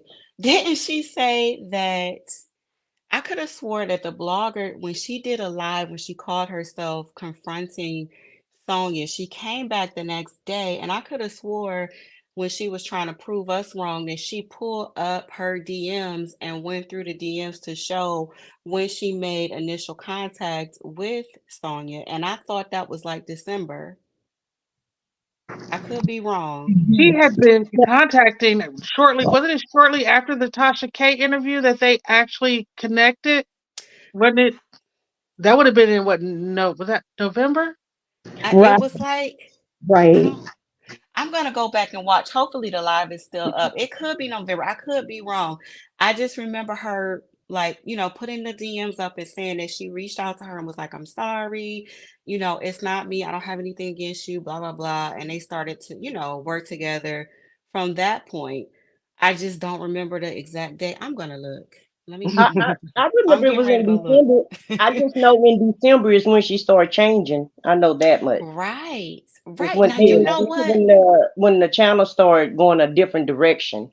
You know what I did? I'm gonna tell y'all exactly when she started changing because I went back and started to listen to some of the old phone calls. On the phone call, when Sonia told Nesto about those CP charges, still, or the blogger was in PCFP's chat, and everybody's like, having their comments about it, just going crazy. And she's the only one in the chat that was like, "Oh, I believe him on this one, y'all." Now, you won't see the comment anymore because she's not subscribed to PCFP. But I specifically remember her saying that. And shortly after that, I kid you not, that's when she started to change. And she was all about, oh, I got to get the transcripts, and y'all just don't understand. If you saw the transcripts, you'll see that he's not guilty, and all of this stuff. And then that's when she came out with the quote unquote interview with Sonya. Mhm. I Wow. remember it like it was yesterday. Like I remember everything. I remember her saying, and she was like, she was like, I believe him on this one, y'all. But I don't think I anybody remember seeing caught that it. comment. I remember seeing that comment. But I Hmm. also wanted to say too about Nesto. Just like you guys, he put that lady on the bus and playing, the homeless lady, and playing like he had found her somewhere to stay. And in actuality, he was supposed to have her somewhere to stay when she got to Atlanta, when she was in Atlanta. But that didn't pan out, so he sent her somewhere else. Do you guys feel like every little gesture that he did for somebody, because he's always on those calls saying, I helped everybody, nobody want to give me credit for that, they just want to talk about the bad things. And I Wait a think, yeah, minute. I Wait. think he really doing I really feel like he think he doing something, if he do a nice gesture for somebody, and even though it's all in the wrong context, he still feel like that is help, and everybody's just ostracizing him for all the bad he did and don't ever want to give him credit for the good he did. Just like when he was bragging about he bought Shirley the G Wagon. Well, she don't even have the G Wagon no more. Well, And then because Sonya was talking about the ring he bought her. Well, you bought her this $20,000 ring, $100,000 ring, but she don't have any of that stuff that you bought her anymore. Don't forget the story with the homeless lady is when he wanted her on Atlanta. The Kentucky victim put her on the bus to Atlanta, and then he didn't pick her up, so she was stranded with her two kids. And then she called her one of her baby daddies, and he got her to Las Vegas, where she got on her feet. Now that was what was said. That's what makes me believe that this homeless lady was nothing but part of the con. And before you guys answer, I just want to say hi to Scorpio 79 and blessed for Life 365 and Azure. I guess it's pronounced Azori. I hope I didn't say it wrong. Azure. Azure. Okay. Thank you. Hey y'all. Okay. Do I'm y'all on. remember it wasn't in the RICO indictment where they were mentioning about Ernest taking advantage of a vet? Did I hear that correctly? Taking advantage of who? A veteran. Yes, there was a veteran that's a victim. Okay. Do you guys remember a phone call when he was talking to Sonia and he mentioned about a vet sleeping under a bridge was it near his barbershop? Yes, and he gave him a job, and he had been supposedly falsely accused of some inappropriate things, I guess, with children or something. Yeah, yeah, I So I'm remember. wondering, is that the vet that he took advantage of? Is that the vet that's named in this RICO suit? I don't know, but I always assumed that it was. Okay. So I'm not alone with that. Okay. we can just assume that if you came in contact with Ernest, you were a mark. Like, Right. I mean, he marks out his kids. He marks out his close family and friends. Looks like everybody's a target to get so he can get something from. You think about it. He lies to everybody on these calls. He lies to Dre. He lies to Dion. He lies to Sonia. He lies to the blogger. I mean, just everybody. There's no truth in him. So it's a rough one for him. I hate the empath in me when I saw him, like when he turned around, when he was turned around talking to his lawyer, and I saw him, I'm like, ooh. And I couldn't tell if that was the gray in his hair, gray in his beard, or his eyebrows and his hair, or was that just the ash on him, that jail ash. 'Cause That was great, Vicky. There was no ass. How we gonna see I some ass on TV? He's trying to look as pitiful as possible, so he thinks that that's gonna somehow persuade the judge to let him out. That's all Right. that is. He's Well, just a he did a good character. job though, paralegal. He did a great job of looking pitiful because he looked like he aged about 50 years, 40 or 50 Yes, years in them 2 years he's been in there. yes.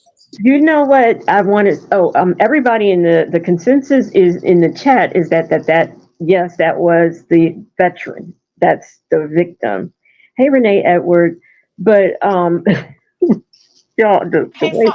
what do y'all think happened? So, like, usually vets get some type of help me, y'all. I can't think what it's called. Yeah, an allotment. I know what There you go.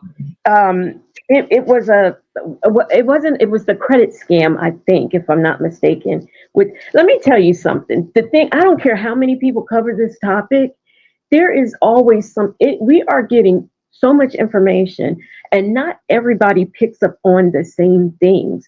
So, people, we can come together in these forums and discuss this because we all we learn something new or something we didn't catch. So that's why I think that all of this, to me, it's good that you have different people who are covering this, because and then another thing, everybody's not everybody's cup of tea. So I mean, I'm glad everybody has different opinions, different ideas of what they think is going on. I really do. Hey, Renee Edwards. I agree. And there was a saying, or there's a story, or they talk about, like, in the Middle Ages, when villages would build moats around themselves so people couldn't get in, and they did as a safety. But the problem was that information wasn't getting in and information wasn't getting out. And then when people who weren't, from that place would go in there, they could infect them, like, with diseases and stuff like that. But my point is, if we close off, avenues of thought, or allowing other people to have opinions, it becomes an echo chamber. And I left a very large blog I used to listen to, or rather read, probably about 15 years ago, because it started to become an echo chamber. And it was like, I need to get some fresh opinions. Maybe I'm, not thinking this all the way through. And that's where I kind of feel like, a little bit, and I'm not trying to even be sympathetic to Erica, but it's like, do you guys not know how the justice system works? Nobody believes Erica, but what she said with Pam, but she has to tell the truth to the prosecution, because if they can't verify what she's saying, then they're not going to give her the deal. They're just not going to do it. And I think they're pretty smart people. But I think Mhm. sometimes, is it's that, and sometimes I feel like, those important points get lost in those larger forums, and that's why I kind of like smaller forums. So Mhm. I don't mind having these kind of conversations, because I think they kind of bubble up from here, to be quite honest. So I And, think this is and great what you're doing, Legacy. I wanted. well, I want to make a disclaimer. I just want to make a disclaimer. Um, um, just because I don't go to listen to other people's channels, or Hmm. because I'm not riding with them like that, that doesn't necessarily mean I want to see them do bad. And Right. I feel like this story has enough coverage, enough twists, turns, and avenues, Agreed. and and trinkets, and Easter eggs that we're finding on every call. You can go listen to a call, a call that you've already heard. You can go back and listen to that call, and Mhm. you realize that you missed something on the call, because it's so much. And I just don't understand why everybody have to fight and bicker Yeah. and be so unprofessional about it. Even if whether your channel is monetized or not monetized, it's enough people to go around for everybody. And Yeah. I don't like to kick I understand people do what they do, and I'm not condoning anybody doing anything wrong. But I also don't think you ought to, kick a hit dog. I don't think you ought to kick them on down to the ground, and, and then smush your foot, and, and just dig them all off in the ground, because it's Mhm. one thing about life that I've learned. Anything that you put, whatever you put into life, a lot of times that's what you get back out of it. And sometimes Hmm. you're gonna come out on top, and sometimes you're not. You know, And and just because you're not where you want to be doesn't mean you have to bring somebody else down to your level, or be upset or mad because somebody else is going further, or higher than you. But I feel like all of the bloggers have a certain responsibility to give out pertinent information as true Mhm. as they can, put us back on track, because anytime I say anything wrong, because I'm following the story, but I say a lot of wrong stuff, and I appreciate the bloggers. No, that's not how I go. Correct Mhm. me, and don't just let people say anything on your platform. And I feel like you'll come out on top, and you'll feel good about yourself, knowing that you provided the most accurate information that you could provide. And I just don't feel like it's necessary for everybody, especially old people, to be fighting over nothing. you know what? Somebody came at me in the comments because I made a video. It was the one I made on Sonia's LinkedIn page, and they were telling me that I gave credit to the wrong blogger, and I should give it to this this content creator because they are the initial one who put the story. And I'm like, okay, the first time I ever seen Sonia's LinkedIn page with the white woman is when I was on Wisdom's daughter's page, and she did a whole thing on Sonia. She went into the employment. I mean, she just went into everything. And there may be people who don't like her, and that's fine. I don't have any beef. I don't have any beef with anybody. So, but the thing of it is I did that video only consisted of Sonia's LinkedIn page. That's it. I didn't go over anything else. I just went over her LinkedIn page. And I got that information from Wisdom's Daughter's live that I watched. So I'm going to give her the credit for that because it came from her video. Now, if I see somebody else's video, if I see Black Auntie do a video and I want to repeat something or expand on something, I'm going to say, I got this from Black Auntie. I don't care who originated it. The part I'm talking about came from Black Auntie and from a video I saw. And that's the way I see it. And I mean, I just don't have any problem with saying, I got this from this person. I got that from that person. And by the way, if you are not, hey, Wisdom's Daughter, if you are not subscribed to Black Auntie No Kids, you really should. We just did an excellent video on Kimba. I can't think of her last name. Kimba Smith.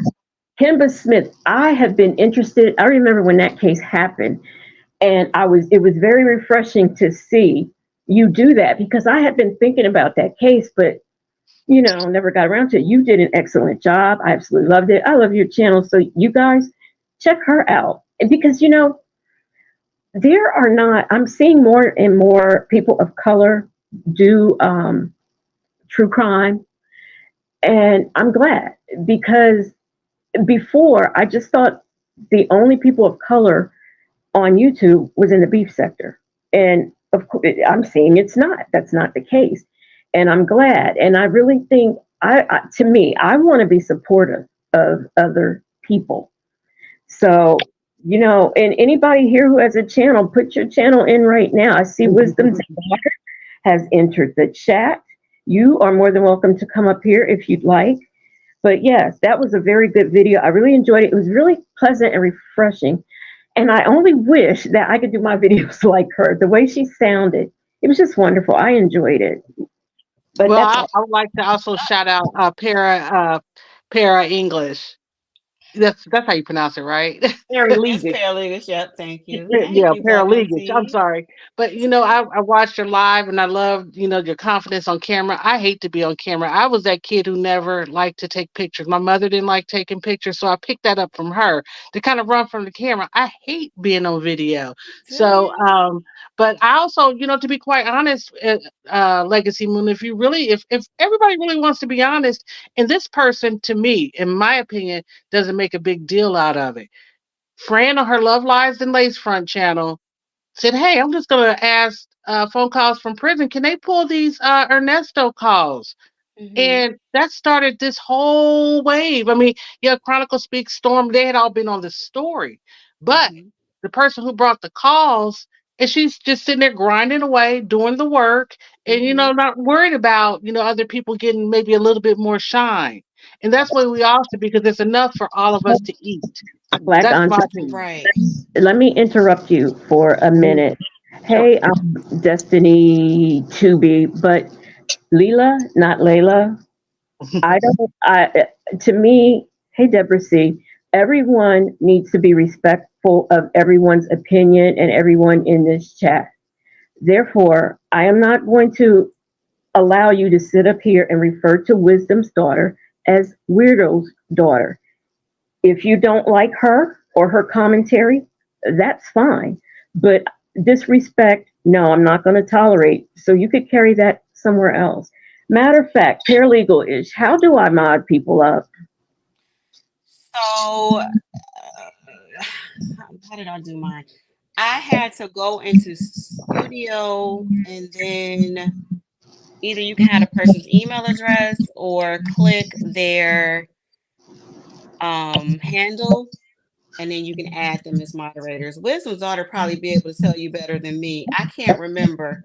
because it's Okay. Okay, been a while for what me. But yeah, that's what you do is either there's two ways. Like she was just saying, if I'm a subscriber on your list, you can do it. But okay. if you'd have to go into your Google chat There to you see go. the top chat, like the live chat, and if you click on the three buttons, you can do like add as mod. Okay. But yeah. All right. Carry on with the conversation. I just What I wanted. was going to add to it was, I'm sorry, I keep cutting you off. I get so excited when it's time to talk. I'm sorry. What I don't like about this whole Ernesto thing, to me, it's entertaining, but I learn a lot from it. I am going to school to become a paralegal. And so this case I felt was excellent for me to do research and just learn different things about. I just don't like when people get upset when other people decide to talk about this case. If you look at the news, there are so many news channels and they literally cover the same thing all day long. And it's only so much you can add to a story. Like everybody has their own opinions. So I just don't understand why people get mad talking about this person is copying off of that person or a race to get the information out first. And just all of this dumb stuff. It really, really, really irritates me. I was going to start doing Honesto. And once I saw all of this, I was just like, I don't know if it's going to be like this. Just forget it. Like I just don't have time for the cattiness. I hate it. Well, it's I hate Nesto's it. fault. It's Nesto's fault. He got Is everybody. Yeah, it? it's Nesto's fault. He done caused all kind of ruckus and ruckus everywhere. He got everybody arguing and fighting It's and crazy. disagreeing Well, and pointing fingers. But everybody people gonna go where they want to go. That's You know. very yeah. true. That's And they're very gonna Mhm. listen true. to who they want to listen to. So, everybody just need to calm Mhm. down and let's just cover the story because it's funny. It's funny, it's exciting, it's educational, it's Right. shocking, it's everything of a soap opera for real, for real. It's better than Dallas. And I do like hearing other people's perspective.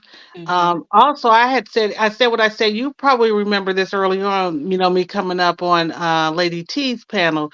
But I always said too that, as a content creator, you have to have some responsibility to your community, especially if you are building a community, Mm-hmm. and you have to set down some guidelines and stand firm in them. And Mm-hmm. some content creators, and I'm not talking about necessarily in the Nesto sector, because I've been in other parts of YouTube quite a bit, that they think they own you as a subby, and that is so disrespectful to me. I should be able to go and comment on anybody's channel that I like without somebody running bones back to that content creator and that Mm-hmm. content creator even entertaining that. Because you'll have some content creators will say, "Don't run that stuff back to me. Don't do that," Mm-hmm. because it's very Mm-hmm. destructive and it's very divisive and it's very distracting. So Right. I just say, And it takes when away looking, from the story. It takes away yeah, Right. from the story because we're focused. Trust me, I am focused on Nesto's Hold on a minute. ASS. Hold on a minute. Wisdom's daughter. I'm trying to do it. I just messed up. Okay, that's all I'm gonna Yeah, say. we seen you go Hey, down. you gotta hit the invite link again. No, Oh, okay, look, y'all. I found it. Okay, look, look, look, look. So December 2nd is when they did the Tasha K recap.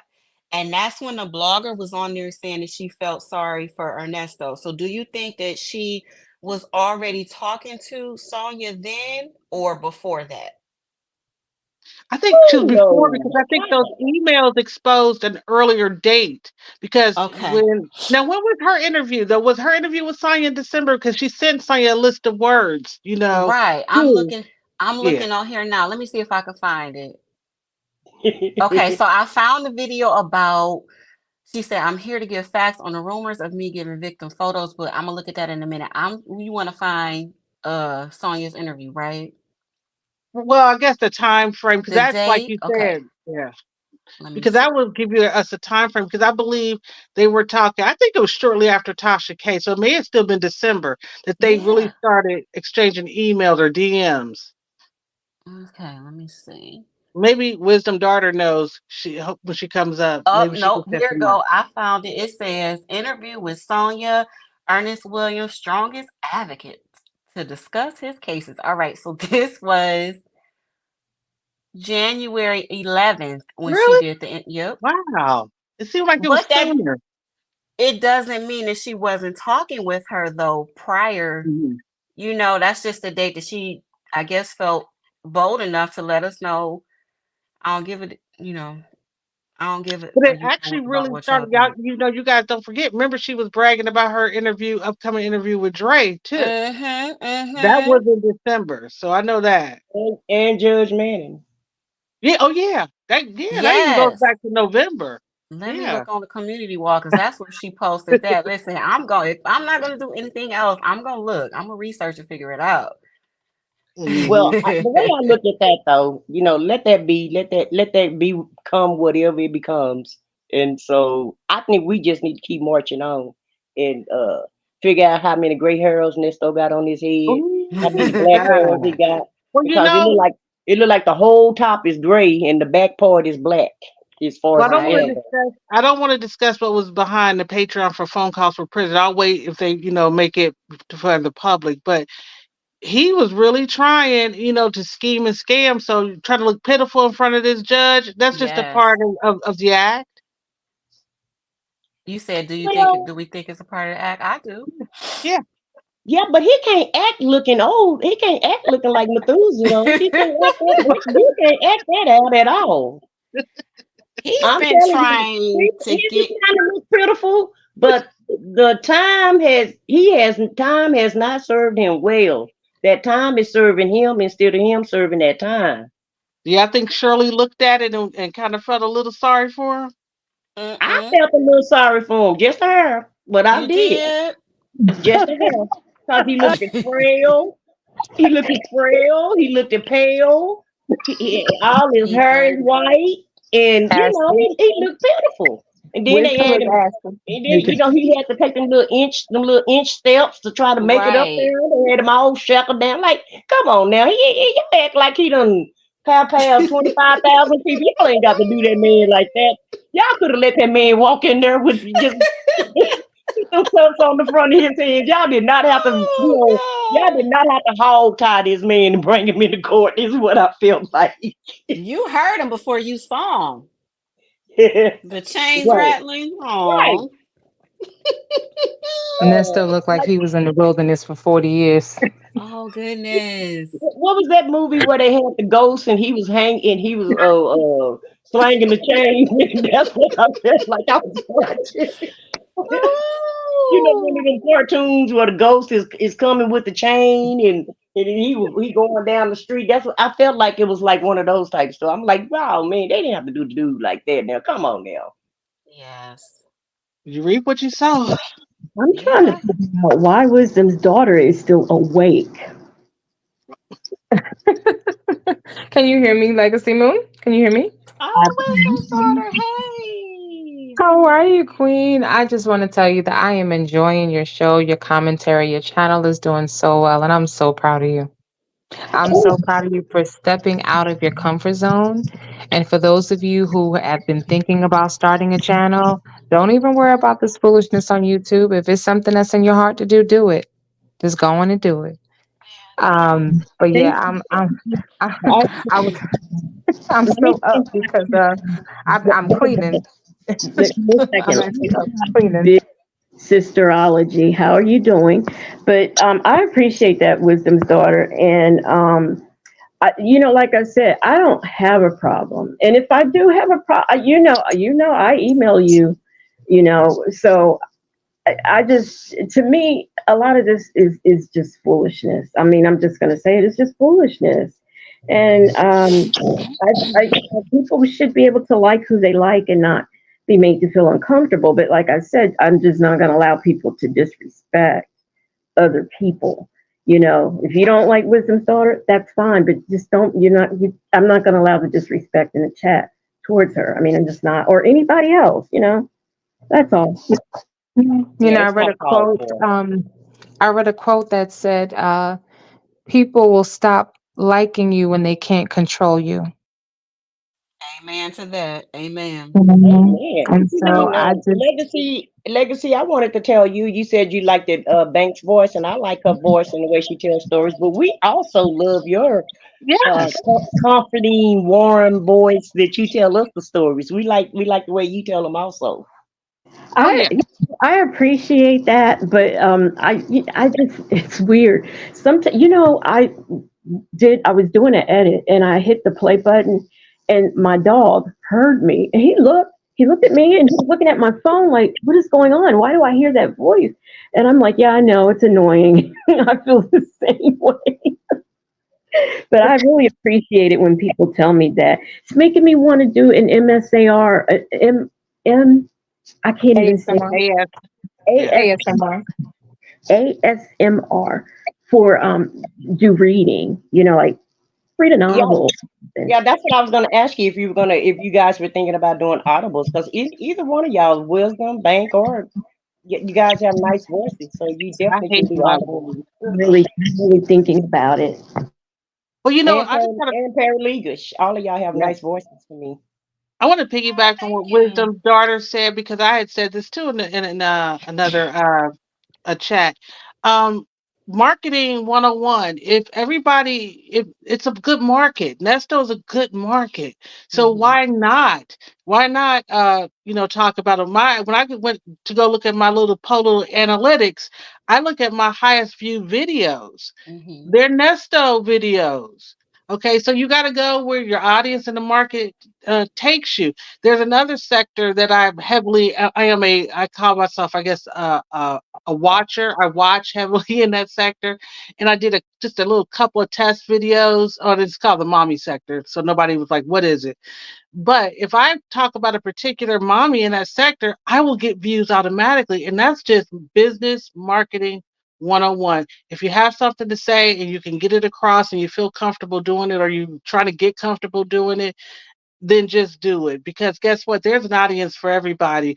Because I hate to say it because I really do want all this squashed is that just because somebody doesn't like somebody doesn't mean that other people shouldn't. In other words, they're going to find their tribe.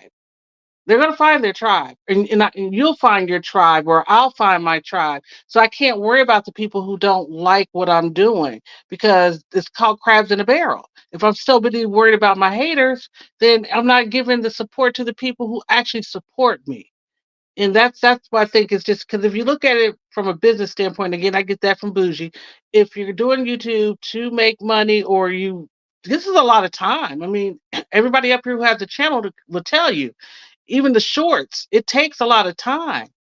So if you look at it as an investment of your time, then you kind of owe it to yourself not to get bogged down. Now, I've never been personally attacked. I've never been on that end of it. I don't want to know what that's like, but I know it comes with the territory and it can happen out of left field. I mean, a little comment I made one time in a chat, I was just kind of taken aback when the person got offended because they read it the wrong way. And so, that's just the world we live in. You got to have tough skin. It's a shame though, because we are all older. Wisdom, I don't know how old you and Para are, but we Mid it, 40s. yeah, I'm in my mid 40s. Yeah. okay. Then yeah, we kind of Mhm. got to the point where at least I think by your 40s, definitely by your 40s, it's like what somebody else thinks about me is none of my business. That's just what it Right. is. That part, that part. I look at it like this. Everybody has a right to their own opinion. I don't have to necessarily agree, but I don't I don't need everyone to agree with me. We can all have a conversation and have a difference of opinion. It's what makes for good conversation. And subscribers have a right to like whatever they like, to go to whatever channels, they like, but I think it's important that they have a safe space to voice their opinion. And it just doesn't feel good when you're sitting in a chat and you're being ostracized, or you're being, you say one thing wrong and everyone's coming for you. And it's just really ugly. So I agree with you, Black Auntie, and I said what I said. I'm just it's draining after a while with all the childish stuff. But you push on, you move forward, and you focus on the content. You focus on that, because some people just like drama and they want to perpetuate the drama, and I'm not giving credence to it. So Right. And Wisdom's daughter, I was talking about your live that you did earlier, and I said I came in on the middle, but I was talking about, some of the things that I did here, and there were some things that, I didn't agree with, but I mean, I'm not gonna trash your whole life or trash anything that you've done. But one thing I am interested in is, if you don't mind, can you talk just a little bit about when you were talking about how Sonia and Nesto really met? Do you mind? Or Yeah, sure. So, again, all this is alleged, right? We have to say allegedly. But there are a lot of stories out there that we've gotten from Nesto and Sonia, and the stories always change, right? So one story, one story is she met him at the gas station. Another story is that she was on the RV or his motor coach. The other story is she was passing by in front of the location that he had just leased.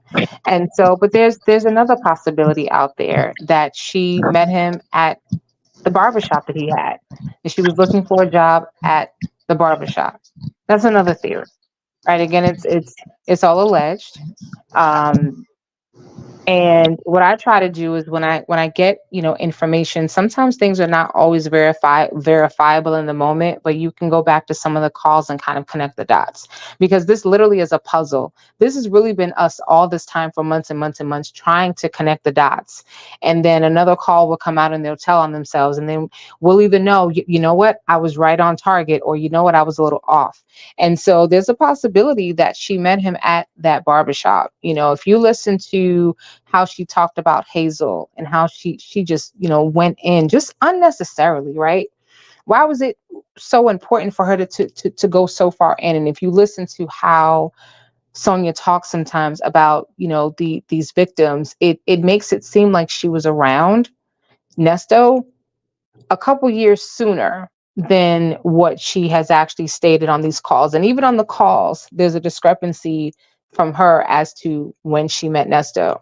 And even Nesto has said, no, she didn't meet me at that time. She met me at this time. And so, yeah, that was one of the little nuggets that I dropped out, because there's a possibility that that's you know how she met him, was through that barbershop. WD, what got my attention is when you said, the part about when she said something and he said, "Why would you say that on a recorded Yes. line?" Yep.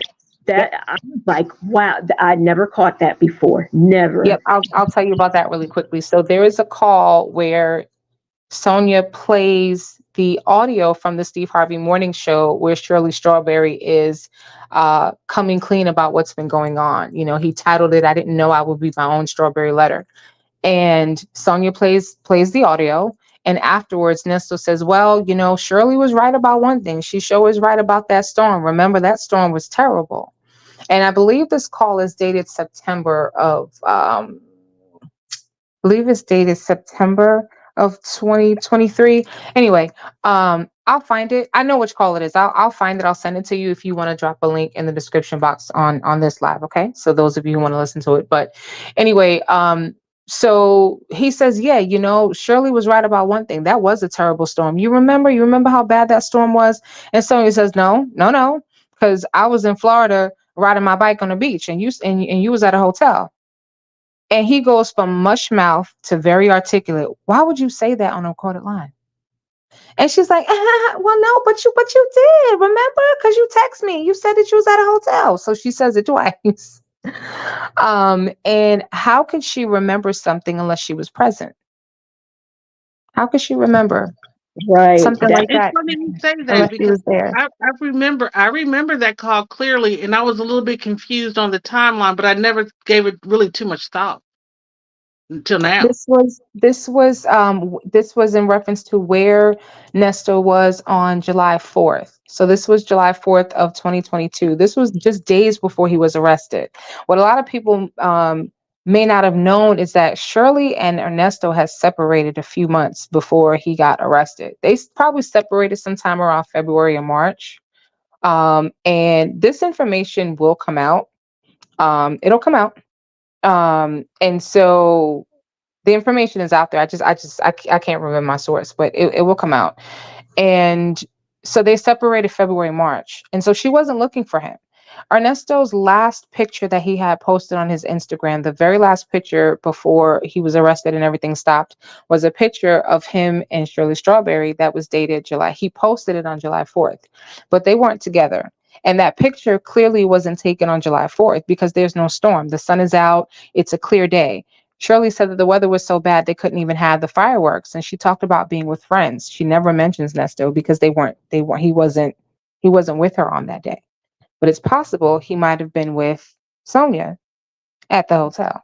I do remember. I remember that call, and I do remember. And I don't know why her riding her bike on the beach stood out for me, but for some reason I made a note of that, and it made no sense. But I've carried that note all the way up until tonight, until you had your live, and I'm like, aha. So that's why doing this helps, especially with this case, because and it appears that we're going to be doing this for the next 6 months. So, but it really helps to be able to come together like this and to hear different opinions and ideas about what we think and what has happened, and even the review of the calls. The review of the calls is really good. And I'm looking for a comment that I saw. It was, I think her name was Anastasia. First of all, hi. And what it was basically talking about is how, she listens to, a lot of people, and she, likes the conversation, and, that's good. And that's what I like. Do you think? Well, I'm just, I mean, I can go with what you guys are saying, but if that's the case, why was she so concerned about, when he was telling her just go and live your life and don't worry about me and blah blah this, and she was like, well, hun, or you're talking about we should get a you're not talking about a divorce, are you, hun? So why was she so on board with him and so, not asking any questions. And it seemed like that she was just, really saying, this is not your fault and they're just trying to make things up. But it seemed like she was just so much on his side and just, really kind of waiting on him to get out. So I don't understand that part of it. If they were already separated. Because if you Love, separated and he go to love, jail, why would you care? But I said love. what I said. It's funny you brought that up because that was going to be my question.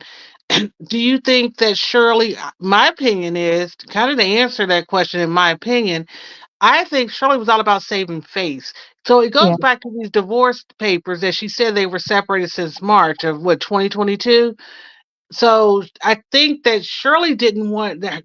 Shirley's biggest Achilles heel, and Nesto knows everybody's Achilles heel is being embarrassed in public and people knowing that her Right, marriage was a sham. So I right. do think on one hand that was part of it, and I think like Wisdom Daughter was saying, love could have been the other, even though they were separated. Honestly, I can't figure Shirley's thinking out with him anyway, other than that old school mentality of, you Hmm. know, you know, I don't know. Anybody else? I think so. It wasn't a legal separation. I just want to be clear. Separated as in they separated. It wasn't like any paperwork, anything filed. But I They agree said with Georgia Black doesn't Auntie. have. Yeah, they said Georgia Yeah. doesn't have legal separation. Right, So, right. mhm. And so, some of it might have been to save face. And, I think she really loved Nesto. That's what I think. I don't know how much he loved her, but I think that she loved him. She cares about him, and because even after all that was said and done, she still would not say, yeah, you know what? I want to get a divorce. Remember, he gave her an ultimatum. He wanted her to decide. And she's like, I'm not ready to make a decision. And I think some of that had to do with the fact that his plan was to go be with Ponytail, you know? So You, who I called, Coach Bonehead on my live today. So, Nesto plays both sides of the fence. He just wanted to know which one is it, so I know where am I staying. Am I staying with you, or am I staying, with Sonia? Which one is it? Because if Shirley would have said yes, you can stay with me. I'm good. Let's stay together. He probably would have run there, And if not, then he figured, okay, then I'm going to stay with you. That's just my thought on it. But ladies and queens, I'm gonna wish you all a good night because sleep is coming over me, and I don't want to just drop off without wishing you all a good night. Good night. I All right, good appreciate night. Good you up Good here. night. night, wisdom. Hey, Bon.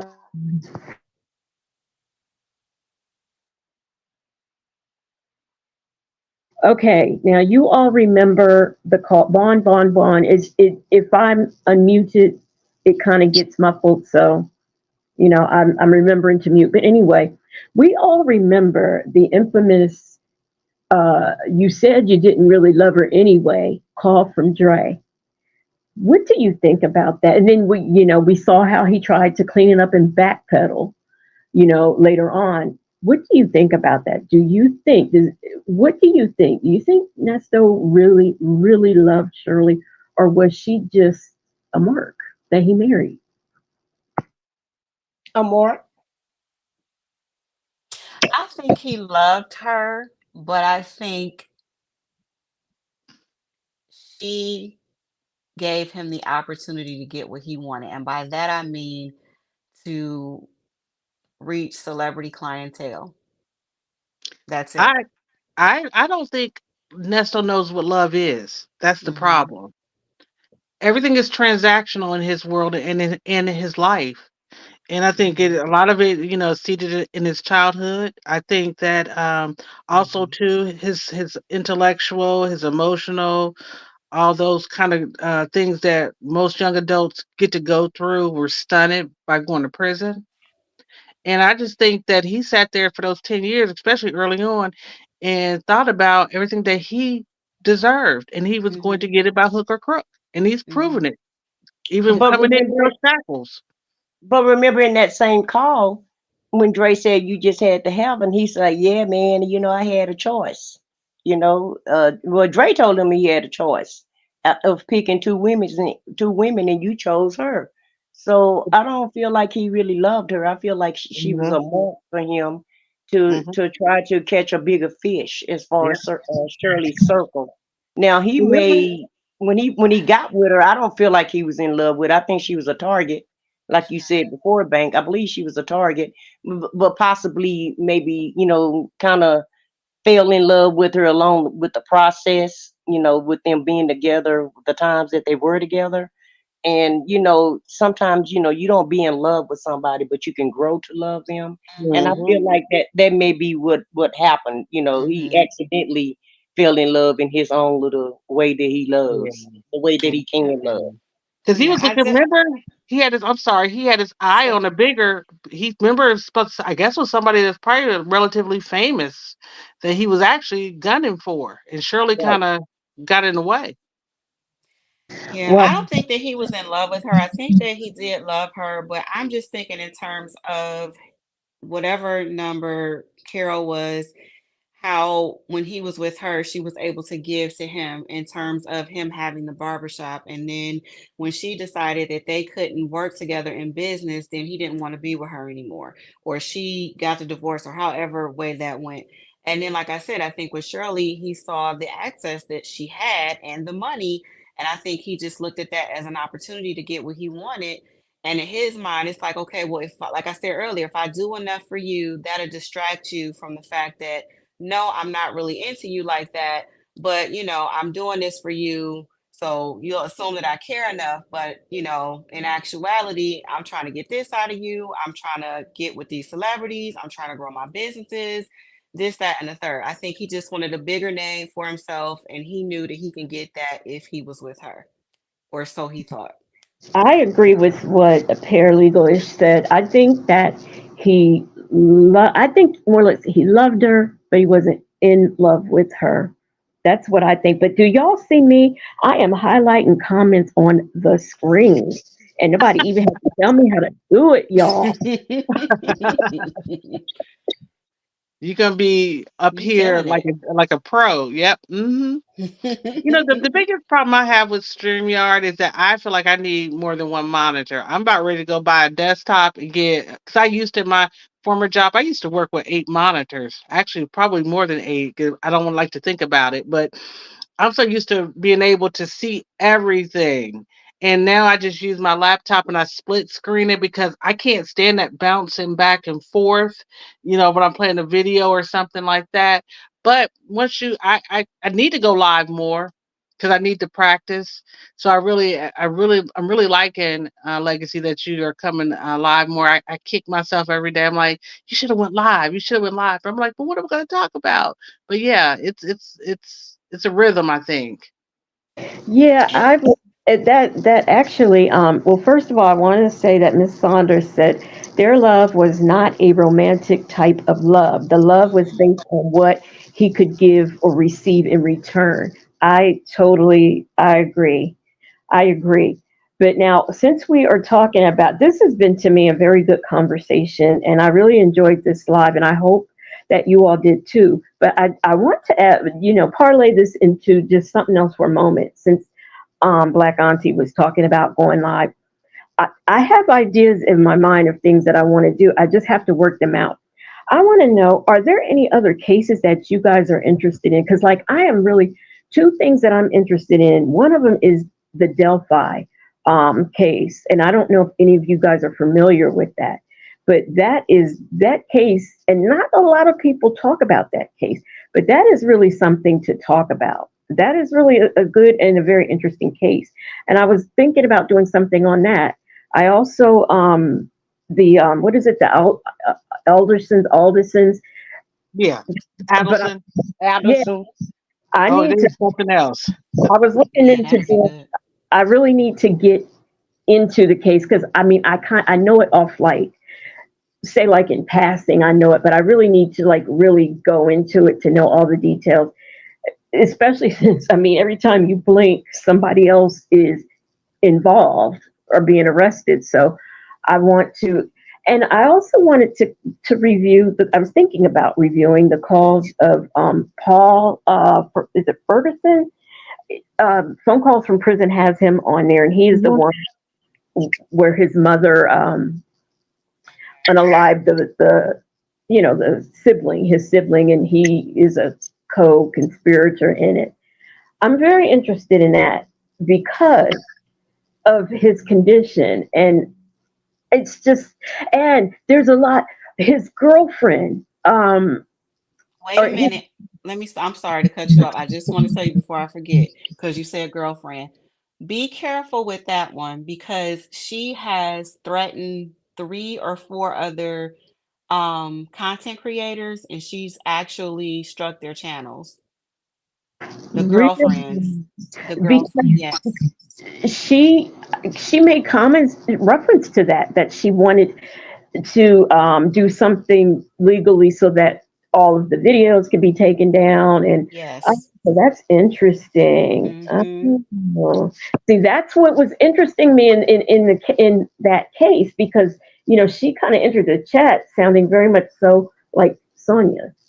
She really did. Yeah, yeah, yes. And like I said, I've seen her. She's threatened one channel twice. And so I don't know what she's gonna do because I think she's on strike too. And once you get three strikes, that's it. You lose your But channel. but what are they doing? What grounds is she striking them on? So I'm assuming that she's trying to say that it's an invasion of her privacy Okay. and that they should at least have reached out to her for permission to put her voice on their channel.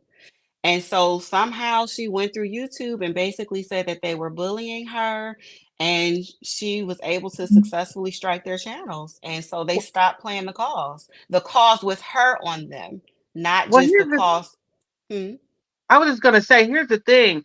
I wouldn't want the hassle per se, but right. a lot of content. I don't know how big their channels are, but what I've learned from some of, I consider them mentors in my head that I kind of watch here on YouTube.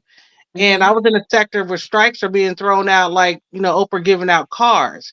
Yeah. And you have to fight those strikes. That you'll get a Hmm. strike, but you have to fight it. So I wonder how much are they really fighting it? Because for you, they don't have. I mean, that's it. I mean, that's what it Right. is.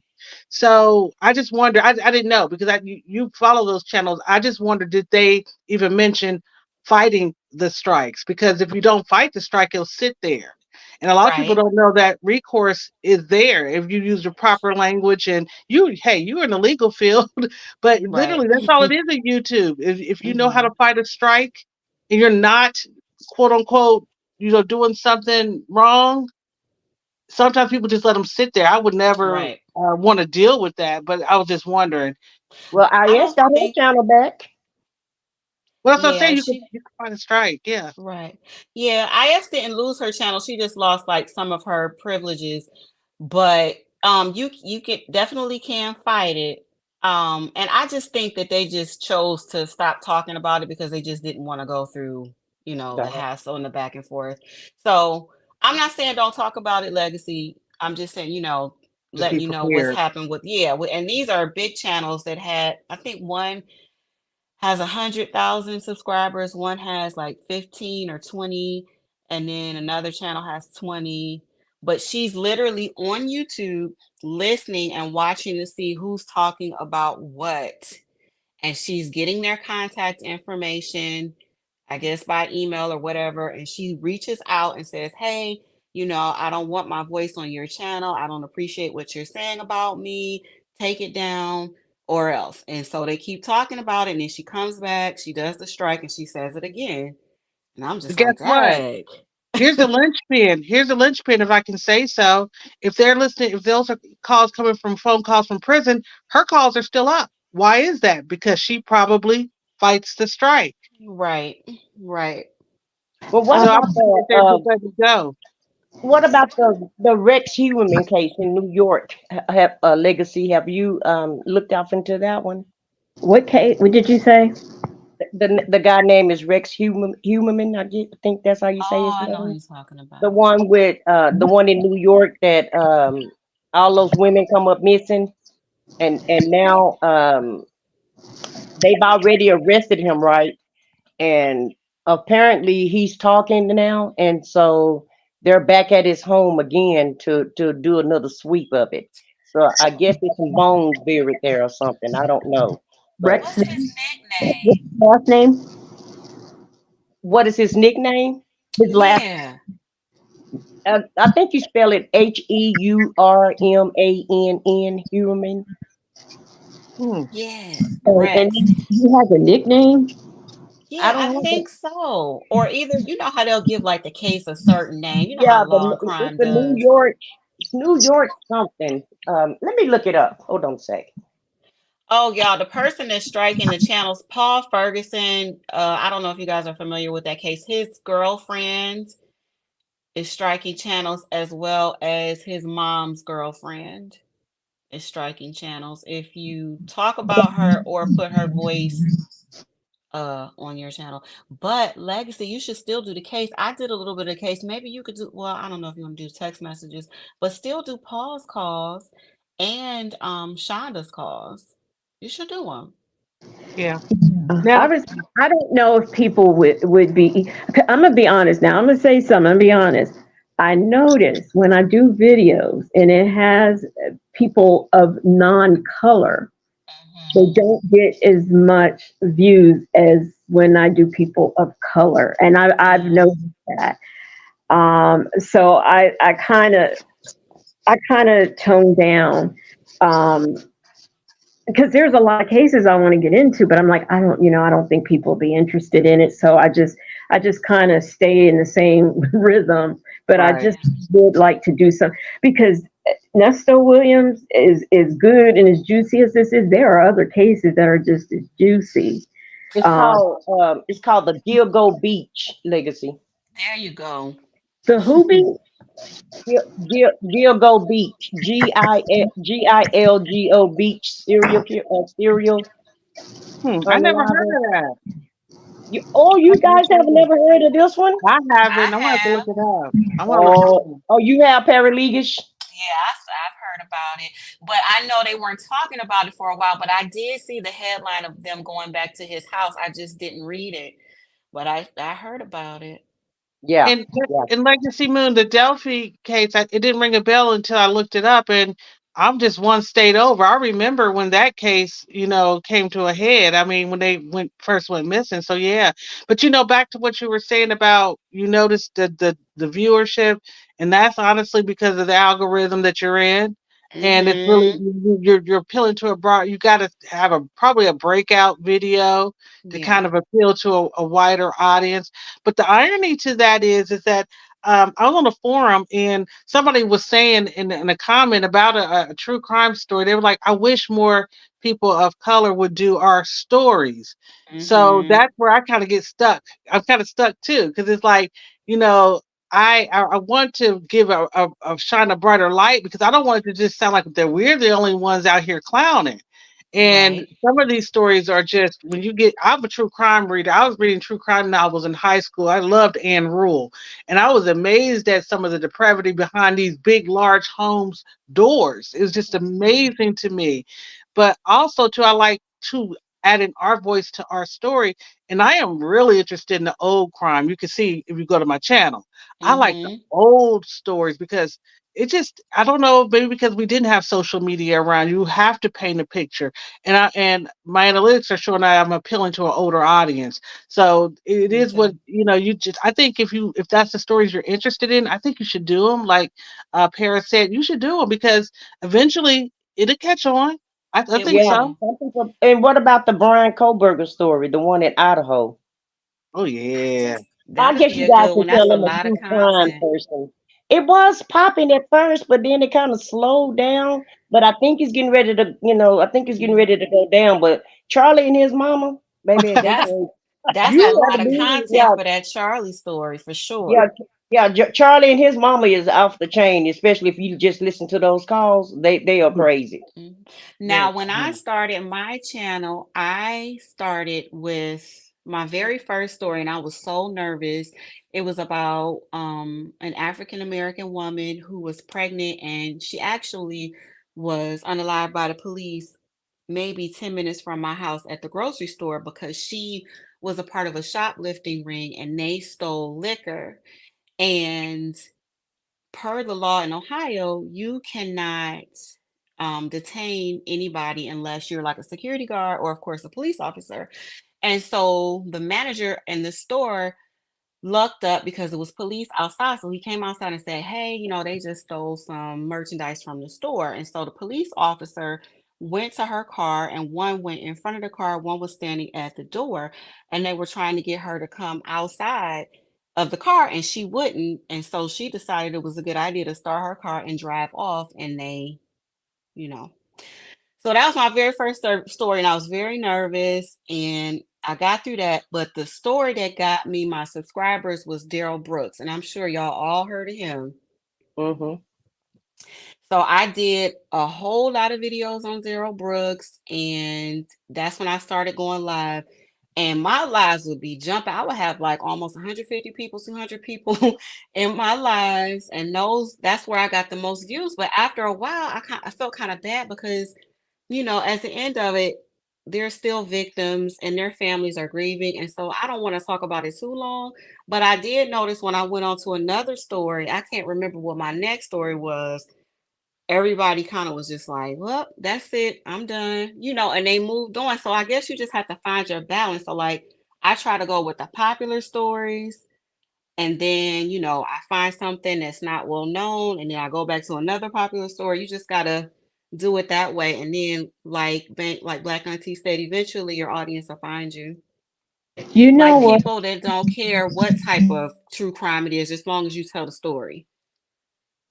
You know, I've never, Miss Saunders, she has the Courtney Cleany case is very interesting. Mm-hmm. And the first victim, a big tall Yeah. black, yeah, yeah. Yes. I want, I do want to focus on victims as well. And I had said before, like if anybody has a family member, a friend of somebody missing, or somebody who is a victim, and they want to speak, I'm open to doing that sort of thing too because I want to include that, as part of my platform. But I wanted to tell you guys, if you're not familiar with the Delphi case, let me tell you, it's two little girls. who went to, I don't want to say it was the woods, but it was kind of like the woods. And I forget their ages, but they just went there to explore and to take photos and things like that. And someone unalived them. But it was very ritualistic. And before the girl was unalived, she had her cell phone and she took a picture. So they found a picture of a man. Now, they don't, the man that they have, does he kind of look like the picture they took? Yeah. But we don't know the story behind that picture. And they had a very viable suspect. And I still think the man had something to do with it. The unaliving was also ritualistic. So the guy that they have arrested, I can't think of his name right now, but he was being harassed and just all sorts of things were coming out about what was going on with him. There's some funny stuff going on with the judge. They say that this unaliving was ritualistic of this cult that operates in that area. They were saying a lot of the prison guards were part of that, and that's why he was being treated like that. He was saying weird things on the phone. It's just a weird. It's very weird, eerie, and interesting all at the same time. It really is. But and it has so many moving parts to it that you really, I would really have to do like a very big presentation just to get everybody up to speed as to what's going on in the case. But very interesting, from the judge, from the attorneys. Never have I ever heard of a judge removing an attorney, a judge firing an attorney. I've never heard of that before. But just weird things going on with that case. Now, So I'm go ahead. sorry. No, I Go was going ahead. to say one of the things I feel like you have an advantage is your voice. I always say that. Mhm. And one thing that I try to focus on when I'm doing my documentaries is telling a story, because to me I'm in my 50s, and I came up through, the education system was a little different. So what I'm saying is that story, and I'm an avid reader, story structure, when I watch something, so I get frustrated. I'm not saying that their content is bad in no way, but sometimes I'll go into these true crime videos, like the more recent stuff that just happened, and the storytelling leaves me like, but they get like hundreds of thousands of views. And they say that on some level, unfortunately, you have to kind of write it like on an eighth grade level. And my body and my DNA just resist doing that. So I'm kind of like you, Legacy Moon. I feel like I need to lay out a story. And when I look at the watch time of a video, that if you're really watching 15 minutes of an hour video, you're not even getting the whole story. So I think attention span. So one of the things I want to work on is being able to tell a good story in a short amount of time. So breaking it up, maybe your best option too. Like, Paris said, she started out with that, with Daryl Brooks, and did a series. That sounded like you were doing ongoing and series, kind of like Mhm. Nesto. So it's Mhm. almost like if we could, if you just kind of have to break it down into parts, and then also to another thing is I think people like to be involved. One thing I don't see, and you're doing it, Legacy Moon, and you're doing it, Para, is opening up, and we're seeing it in Nesto. It's opening up the panels. There's a handful of channels. I mean, there's a lot, but I'm starting to see that more people like to engage in the content. They don't just want to listen.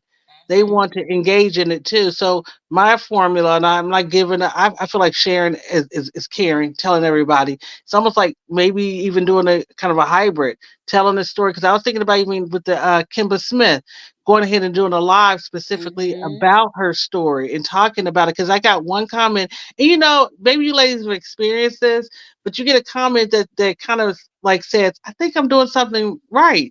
I got a comment, they were saying, oh, this is a great story. I shared it with all my nieces and nephews. Mhm. And I'm like, oh, okay. Because it's something that person felt like young people need to know. It's a cautionary tale. Right. So I think we could use this kind of YouTube is not necessarily just about entertainment and music. It's an educational tool too.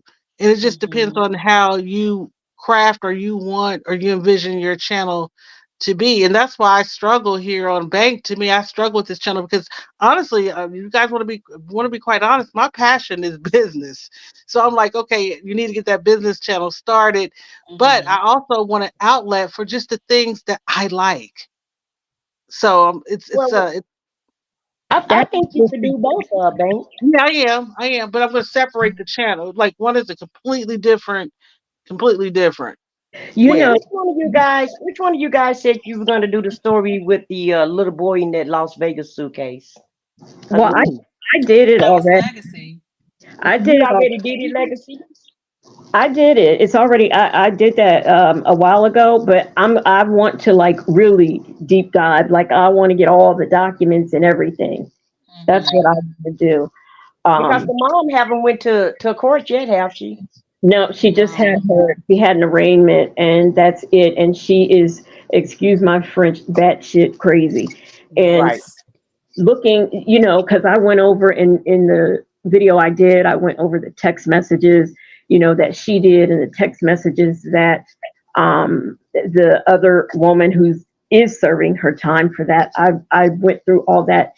And for me, this is also the thing because I am familiar with the spirituality. I understood what was being said in the texts. I'm not saying that it was right, but I understood and I kind of explained some things that were said. But there's probably a lot of people who aren't aware of spirituality or African traditional religions that might not understand what these women did, which goes further into the mind of you. Some things you just can't be doing certain things if you're not mentally stable. And Okay. and I mean, so that's why I just really want to deep dive and explain things further and just follow. If there are phone calls, get them because I've already talked to because I would never. I know phone calls from prisoners there and I never would want to infringe on her, but if it's something that she's not interested in or is not going to cover, I certainly will. So that's why I really wanted to get the FOIA down packed so I can just pick the cases that I want to deep dive into. Hmm. Yeah. Hey, Para, what about Pammy May? That's up in your neck of the woods. Have you thought about that? I did a video on her. There's a video, I believe it shouldn't be private. Let me double check. But I did her. I actually did a video where I read the affidavit. Let me see, I did the affidavit, the 911 call is on there, and then her confession as well, and then her arraignment. It's all I'll in have one to look. video.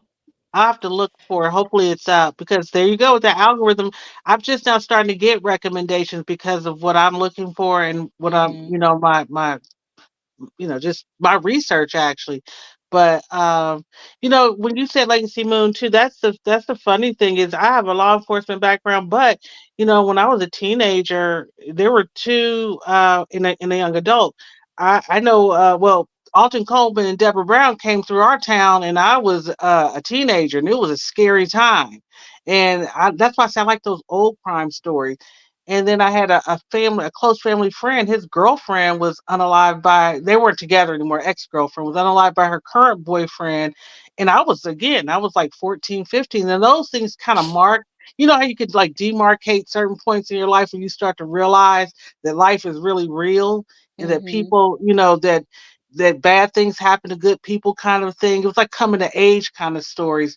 And then my niece, when she was 5 years old, one of her little best friends in the apartment complex was kidnapped by this child molester and unalived. And Mm. it could have, it just by the grace of God, I mean, those kind of things. So even being in law enforcement and being with people and being around people who have had bad things happen to them. So, I've always been interested in crime. That's why I said it's almost like I wouldn't say a hobby well, maybe it is. It was an interest that I kind of got tapped down, and this has all been restored.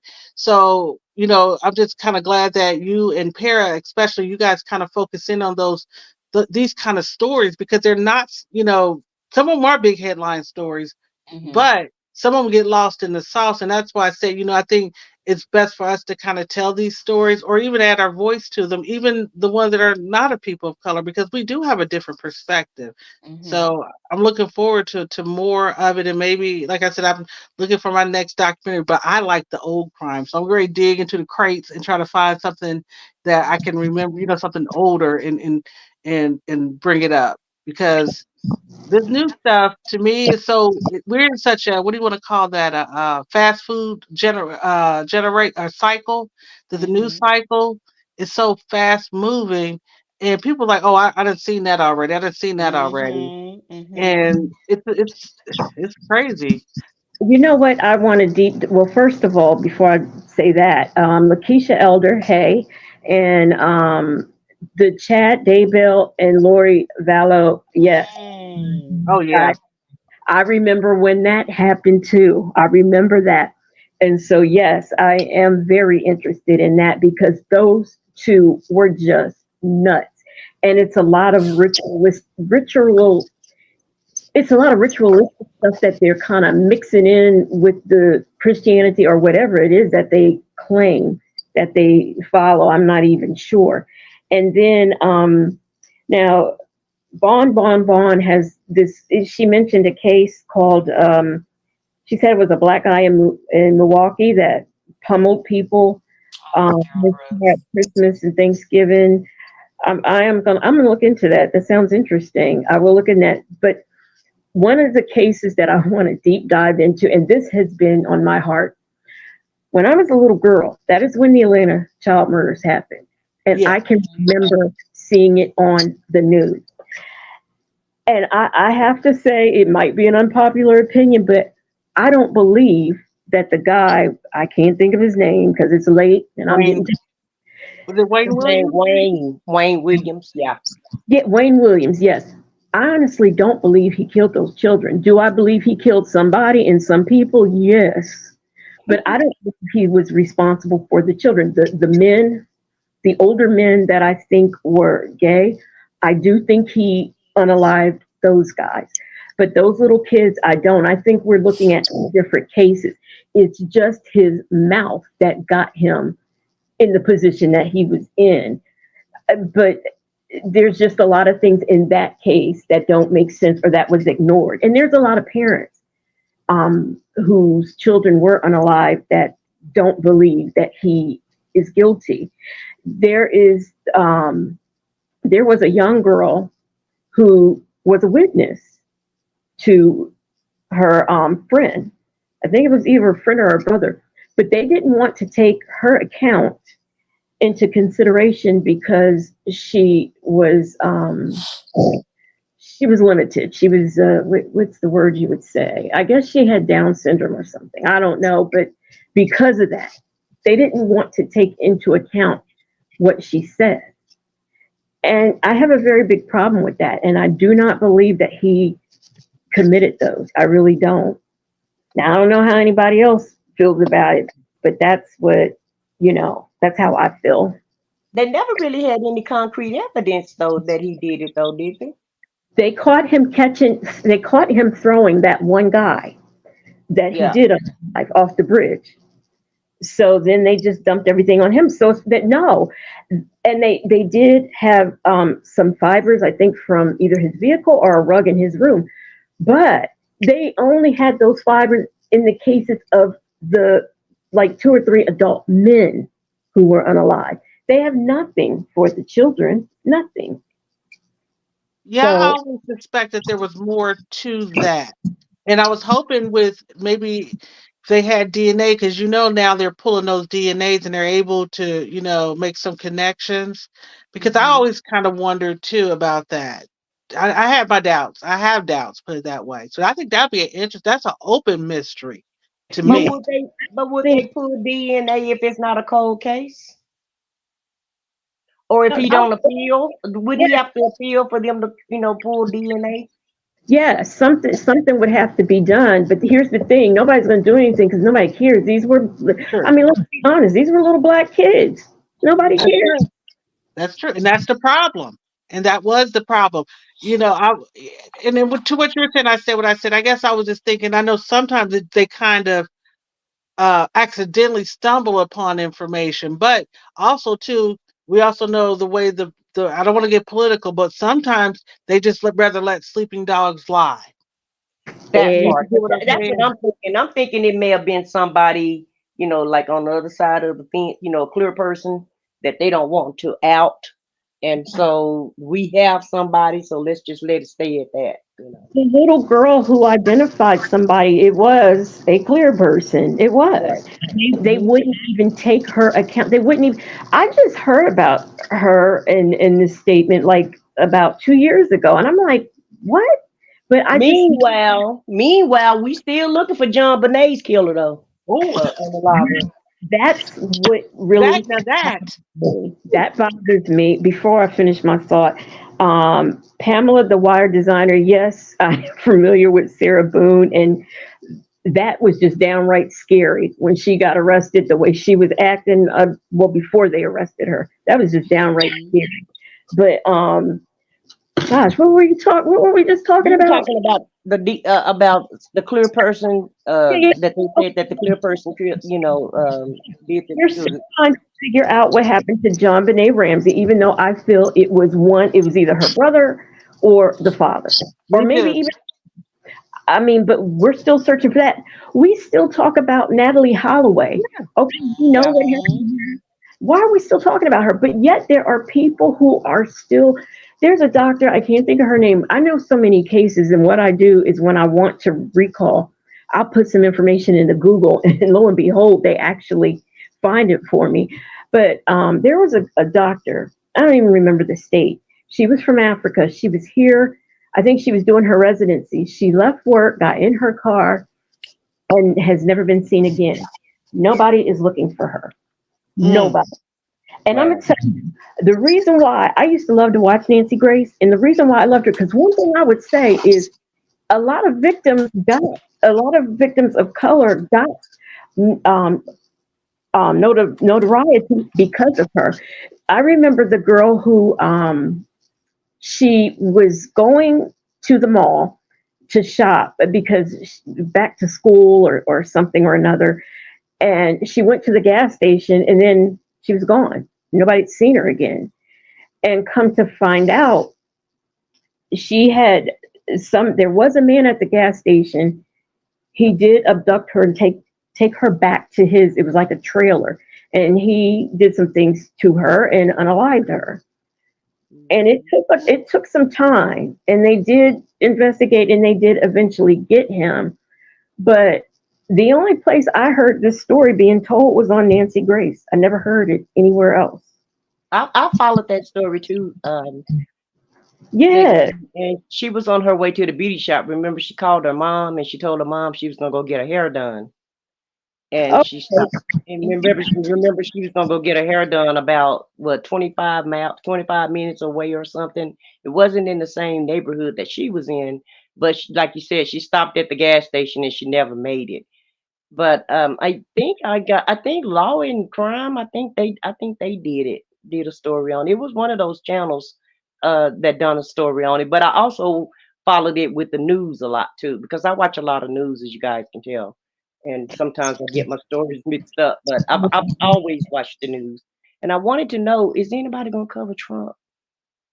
Oh, not me. Because at my the end of blood the day, pressure he can't made take it. history. He made history on my birthday Oh, yesterday. wait a minute. Happy Oh, birthday. Well, happy thank y'all. But Yes. guess what? It was the best birthday in the whole wide world because, they found him guilty. And I was like, all right, I'm going to be in the history book. birthday. This happened on my birthday. This will work. But Well, yeah, Aw. yeah, okay. anybody, just kind of give me some documents or something. I mean, I got to know. Now, does this make him ineligible to Nope. run? That's what I want to know. No, Nope. Do I he can feel Because, like still he's what? run. yep. Well, It's let's the put it like this. Constitution. He can Mhm. run, but guess Yeah. what? He Mhm. can't vote for himself. Right. Okay. And that, And we're going to go get his pow pals. I could have sworn that the Constitution, like you couldn't be a felon. I Nope, thought. it's not in there. You just got to be a U.S. citizen and over the Right. age of 35, I believe. That's it. Right. Mm-hmm. That's Yep. it. But But but I but looked but it he up won't be today, able to vote believe for me. himself though. He won't be able to vote, and we need to go pick up his weapons. Right. Talking about I tell we, you they what, need to go get his look, weapons. my passport is got a lot of pages, and I'm ready to go back to Thailand anyway. If that man get back into office, I might be an expat. He Yeah. only gonna be in there 4 years. Ride it out. that's interesting, Thailand. Yeah, I went last summer. I loved it. It was hot, but I loved it. Well, I'm just saying, when he go to Atlanta, because he tried to do Fanny so bad. He really Hmm. tried. He's the reason why Fanny is going through all these trials right now. Yeah. Hmm. Hmm. And so I'm He's just another wondering if, agent of chaos. He's just an agent of chaos. yeah. And let me tell you, once he got out of there, I stopped. I just disconnected because 4 years, I felt like it was my duty to watch everything that he was doing because I didn't want to be caught by surprise. And I just don't want to live another 4 years like that, to be quite Right. honest. It's time to elect another president. Hey, Shay B, it's time to elect another president, and we are still talking about January 6th. Right. Mhm. And Mhm. for that, I'm like, what is going on? I don't understand. Why hasn't this been resolved 2 years ago? I don't get that. That's why I cannot with the Trump. I can't. That's what I mean. That's what I Paralegals, mean. paralegals, you didn't say nothing. What about what you want me to do? Can you Ah, can you cover the orange deranged man when he go to trial in Georgia? it just well, when is he supposed to go? Do you know? He probably right now he got her tied up in court. I'm pretty sure after the election though, once he don't win, because he probably not gonna win at this rate he's going, Right. hopefully. And I'm pretty sure they'll probably have it after the election because he's taking her through right now they're still trying to get rid of her. Mm-hmm. Mm-hmm. That I might. man, I'll look into it. I know as far as his documents, I wonder if they're going to be sealed or anything though.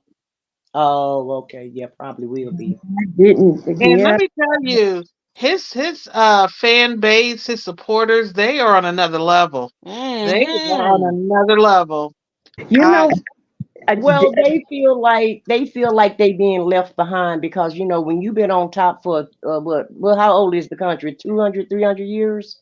When you've been on the top for 300 years in your it's falling down because other races are becoming dominant now. The Spanish people Mm-hmm. is becoming the dominant race, and then the people of color altogether is out racing them, and so now some of their wing is kind of being knocked out of their sales as far as population goes. But you still own everything and you still got all the coins, so I don't understand what the problem is. well, being the only one of there's only two of us in the office, and it was a very small office during that whole time period. I had to Right. set very clear boundaries and literally stand my ground. I had one coworker that was not even a natural born U.S. citizen, and we would kind of have conversations because I didn't shy away from it because I guess they thought that I wasn't educated enough, that kind of thing. They didn't think that I knew what I was talking or what they were talking about. But what I do joke about, leaving and if he gets elected, but I just kind of want to spend some time back over there. I do like Southeast Asia. I really did like it, but I had one lady say to me in a chat blog, and it stuck with me. And she said, if my ancestors can go through, 400 years of slavery, I Right. can withstand, you know, what's going on. So I'm going to do my civic duty, and I'm going to vote. That's the only thing I honestly can do, and encourage the people in my family to do, people in my sphere. But Mm-hmm. what I did notice working around those people is that they lack very much self awareness. I said what I said. You're absolutely right in what you said. They don't see outside of their bubble. We are Mhm. not as integrated or well versed in each other, or they are not. Because I'm sorry, as a child, a black child in this world, you cannot be ignorant. My parents were not going to allow me to walk around and not know, what the tea is, basically. But they grew up Mhm. in bubbles, and they never ever had to deal with us unless they wanted to. It was optional. You know, So you know what? Champions just said Trump disrespected the indigenous nation by having fireworks at Mount Rushmore. mhm. Boy, Yeah. this almost got to end soon. I didn't know that, but Mhm. my I have so many problems with Trump, but my biggest one is the Central Park. Was it five? Oh Mm. yeah. Mhm.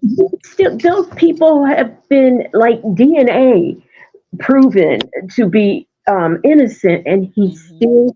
he still to this day will talk about that and say there's. Mhm. And this is the man who we want running the country. I mean, DNA has excluded him, and he Right. said they're One of them doing. in office now, Legacy. Did you know one of them won the he's a Oh yeah. What is his representative name? now. Yourself. Yeah, Yusuf. Hmm. Yep. Yeah. Hmm. Oh wow! No, I did not know that.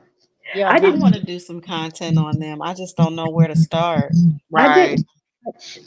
And you know the thing about that. This is the thing, and Black Auntie, you probably can relate. Crimes that happened when I was a little girl, the injustices, I still remember them. I remember when that crime happened. Hmm. So Mhm. to get older and to know what I thought in the first place, that they were innocent, and to see them. I remember the guy, I was an adult when this happened, but a Muslim guy, he was accused of killing the one girl who was I think she was an Oriental girl, but he spent, I don't know how many, I think maybe 20 years in jail, and he's been proven to be innocent. I never thought he did it either. What is his name? I think documentaries and everything have been made about him. When it comes to this late at night, I can't think about nothing. But somebody has got to know who I am talking about. That Um, doesn't ring a bell offhand. What was it Yeah, again? I'm I'm sorry. looking at he was a young man. He was a teenager, I guess, when this happened. I'm thinking he's Muslim. He's got a Muslim name, Mhm. and allegedly unalived a girl. I think she was a classmate or something, and he went to jail, and he spent almost 20 years in jail, and he got out maybe a year or two ago because he didn't do it. Mhm. So I can't think of his name. I'm gonna look for it because I Is think that there's a is it Netflix. I guess I just did a quick Google search. Is it Adnan Saeed? Yes, it is. Yes, it is. Okay. Okay. It's him. Google's amazing. I just put a little bit of information Yes. in. He has a very interesting story, and I remember when that happened. But did anybody, back to the Central Park? Did anybody watch that documentary? Because I just couldn't. hmm I can't certain things I can't watch because it makes me so angry. It just makes me angry. That's how I I never am. watched the movie Rosewood. I watched like the first 10 minutes. I cut it off and I never watched it again. I never I watched it. watched I watched the Netflix one and I watched the one that was on PBS a long time ago for the Central Park. Has But I anybody? watched it in real time. I kept up with the news in the real time as it was happening, just like you, Legacy Moon said. And it was such Mhm. an injustice. Even back then, without all of the social media and all the technology, we knew those boys were being railroaded. I think I was like 15, maybe 14, 15 when that Mhm. happened. Yes, and Mhm. we did know. There's another case that happened. She's a missing girl. The missing people are just so dear to me. They always have been, because I could never understand how somebody could disappear and like nobody can find them. And so missing people have always been near and dear to my heart. And then there's an incident that I'm going to tell my cousin's story one day. When the platform gets a little larger, I want to do her story because she was unalive, and was missing, and I really want to get into that. But there is a case in Philadelphia. The little girl's name was Relisha Rudd. and her family, it was her mother, a couple of siblings, and her mother's boyfriend, and she disappeared. But how she disappeared is the mother allowed someone who worked there in the shelter where she was living to kind of take the little girl home and, go do outings with the little girl. And he's the one who ended up taking her. Well, the thing of it is that by the time all of this unfolded, he unalived his wife. Then, when the police were really closing in, he unalived himself. Problem is, we don't know where Relisha is. We don't know that she's been alive. We don't know. And there's been so many rumors. But the most important part about this case, why I really want to get into it, is all of the covering up that her mother did and her grandmother did of her disappearance. It was very strange. And I want to dive into that because that case just stays on my mind. It happened maybe about 15 years ago, and it stays in my mind. And her name was Relisha Rudd. I also want to deep dive into. I know this is probably going to be a broken record, but Kanika Jenkins. When that happened, I was fascinated by it. Okay, she is deceased. We still don't really know what happened. The hotel has paid, the mother from the lawsuit, but we still don't know what happened. We don't know. And I want to get into that too, because that's interesting. I have I guess you could say I have kind of sort of an in. I have friends who have retired from the police department and they did investigations and things like that.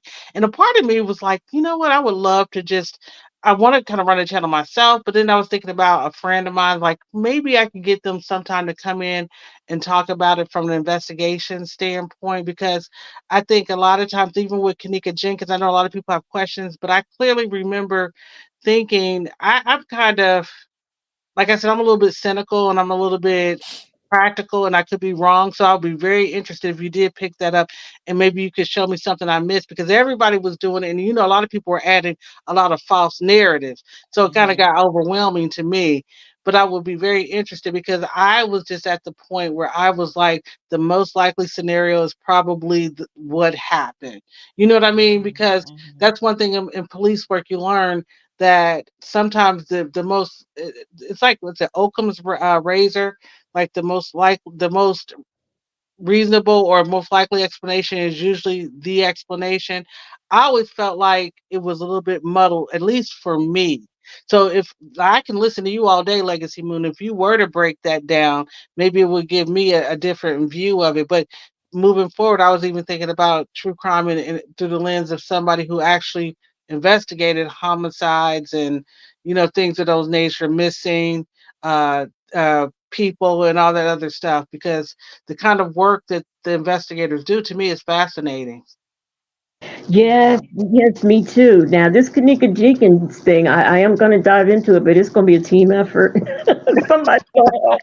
But you know what, Bank, though? That's what Court Mhm. TV does, and a lot of the other channels. They bring Mhm. in experts, Right. that works in those fields, and Mhm.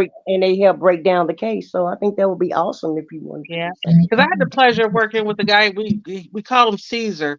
I believe that was his last name, because in the police department you always call people by their last name. And he was, he was recognized all across the United States as an expert in crime scene. He was like you'd say, he was actually paid to be what do you call that, expert witness in other cases. And even when he retired from our department, they brought him on as a civilian. They even made two spots open because they did not want to lose his expertise. So yeah, there's a lot of wealth of information. And honestly, Legacy Moon and you, Para, you guys could probably connect with somebody in your local police department, because somebody always knows somebody who's a retired officer. And you may be able to find somebody to kind of give you insight to some of these, investigations. I Yeah. just thought of something. I have police officers in my family. To me. And speaking of police officers, here again, I can't remember the woman's name, but it was in um, Louisiana, and she was a police officer. And apparently, back then, I don't know about now, but police officers weren't paid a whole lot, so a lot of Nope. them moonlighted. And she was moonlighting as security for this Chinese restaurant. But long story short, her boyfriend, some young man, I don't even know, came in there, unalived everybody in the restaurant. Hmm. And then she jumped into action like she was the police officer. But what happened was one victim survived. I So, remember that. Hmm. so um, that was a very interesting case. And I even read the book on it. That woman, it goes deeper than that because, once, getting into her, she had actually failed the psychological exam. What happens more than you think? Believe Because me. and then they found out that her father had been missing for some years, and she had something to do with it. I think they found him under the house or something, maybe. But yeah, her. I mean, it just goes deep with what was going on with her. So that was very interesting. Who left us? Was that I said what I said? Is she going to bed? Oh, Probably. oh, out of juice. So, Yeah. Yeah. Hey Eve has many faces. All about a trip to Thailand. Oh, okay. Um, Eve has many faces. Wants to hear about the trip to Thailand because he's planning Oh, to go.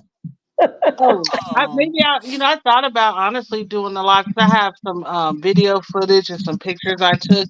And to be quite honest, it's a grueling trip. Ugh, it took like almost a day and a half, it seemed like. And then my luggage didn't meet me. So that was a whole nother story.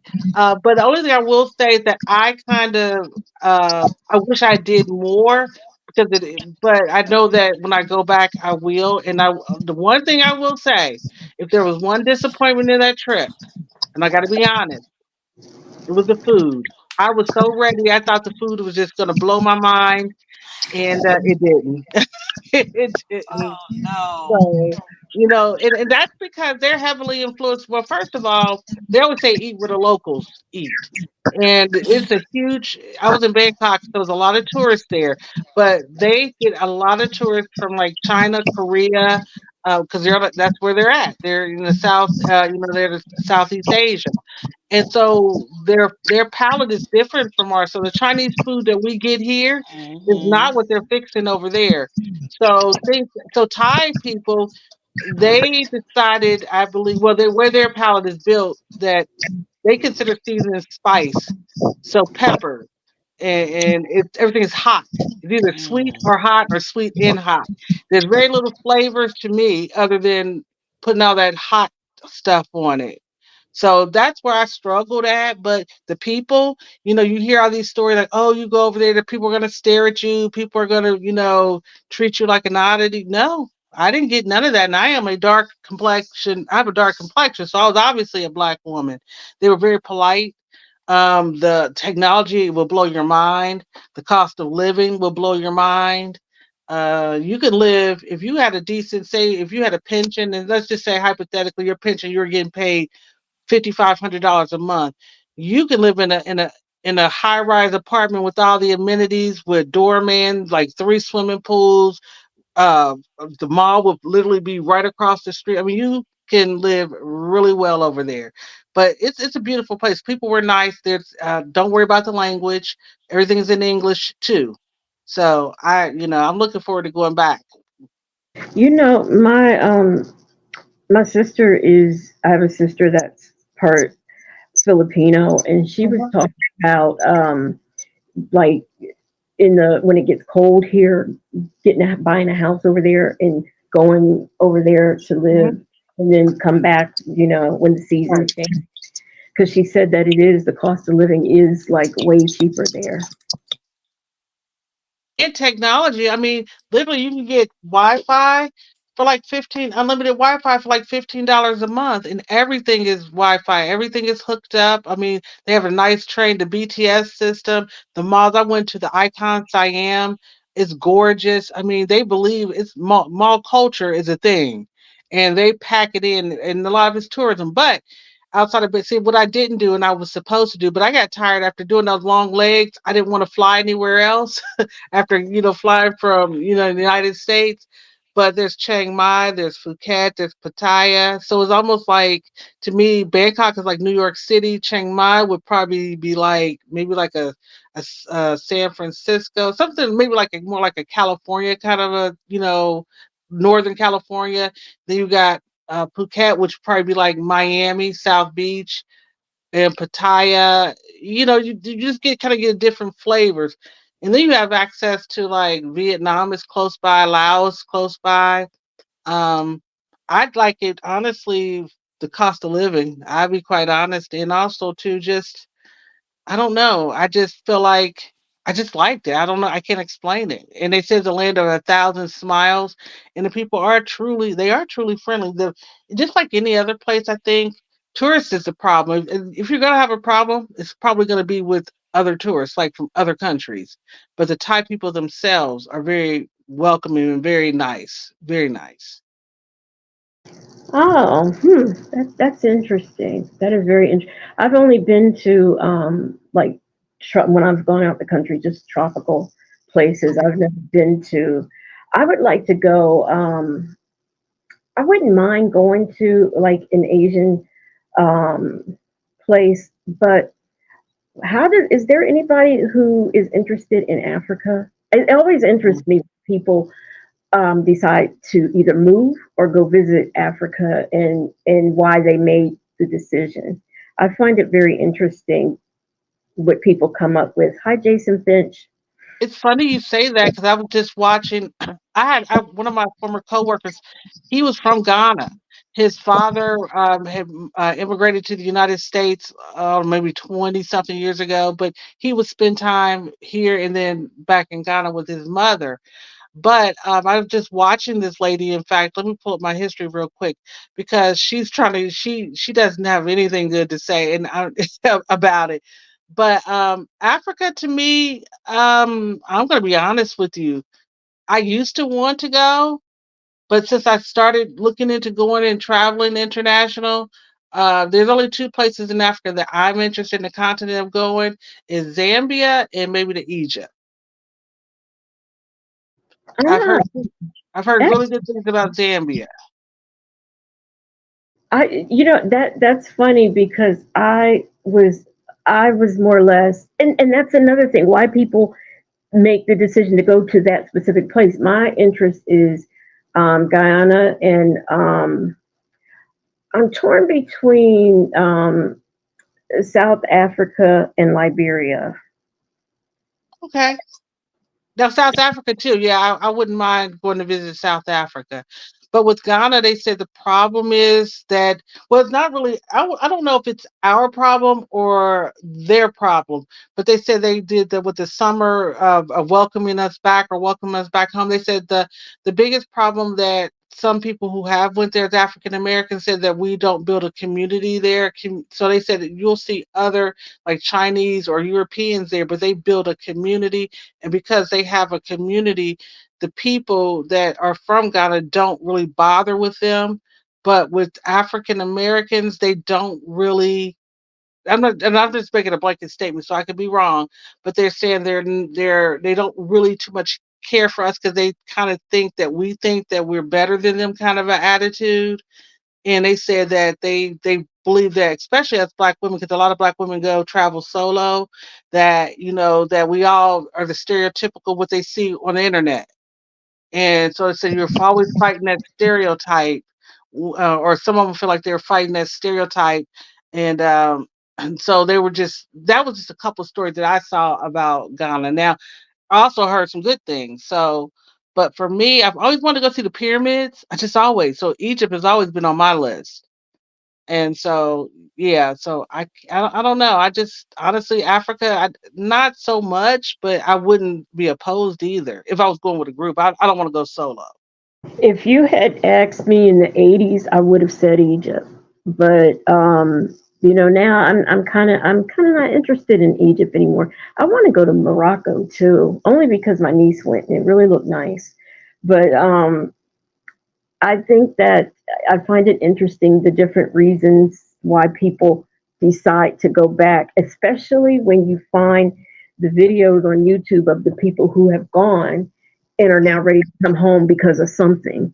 I find that very, very interesting when people make decisions. Did you see what Sanders RN said in the chat? She lived in South Africa. Oh, no, I didn't see that. The thing about South Africa though is that I'm hearing a lot about their crime rate, and like the rolling blackouts that they do, and a lot of robberies and things going on. And the only people who are really safe is the ones that are in the gated communities. I'm hearing a lot of that right now. And I'm going to tell you something else I found interesting about South Africa: the reverse, the kind of I guess I want to call it the reversal of the roles when Mandela took office and apartheid was dismantled, I guess you could say. A lot of the people of, what is it, Dutch descent or whatever, kind of like left. And they said that the ones who are still there are the ones who couldn't afford to leave. And now a lot of them are struggling finding employment and everything. In fact, made the comment that if it weren't for him, Black people wouldn't know how to do their jobs, he said.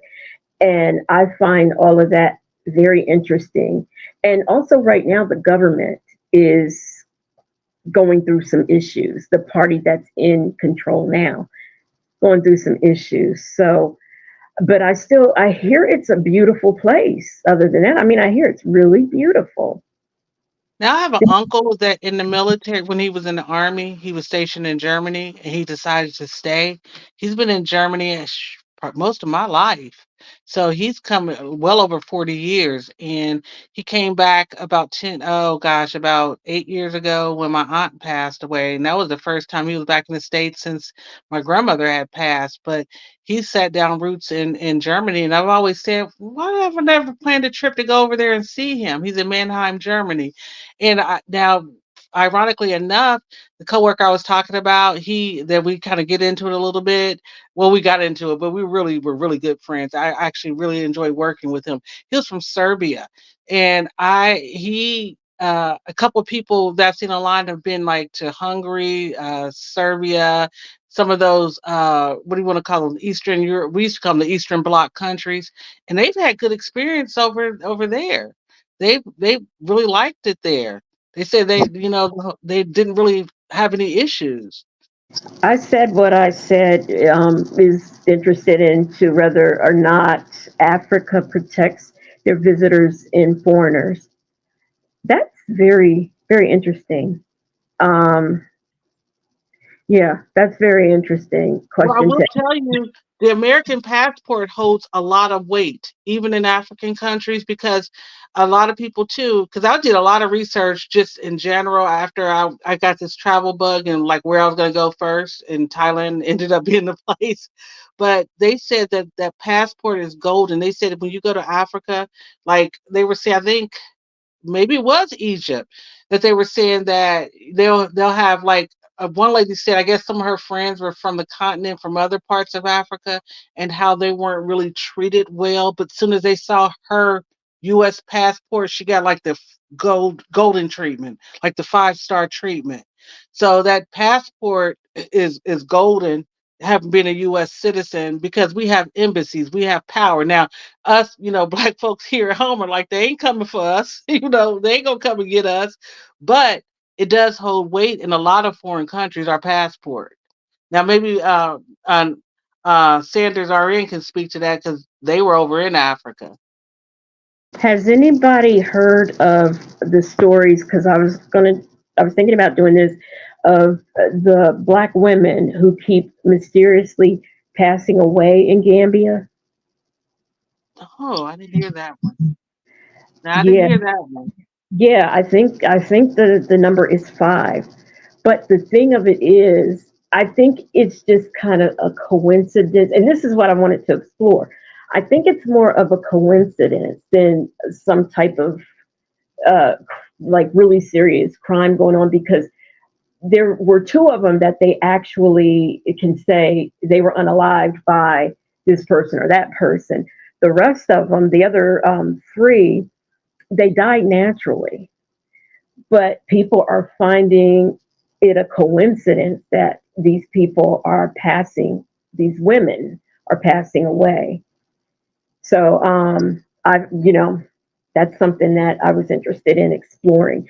And one lady has a YouTube channel, and it's kind of eerie. I mean, this woman practically predicted her demise.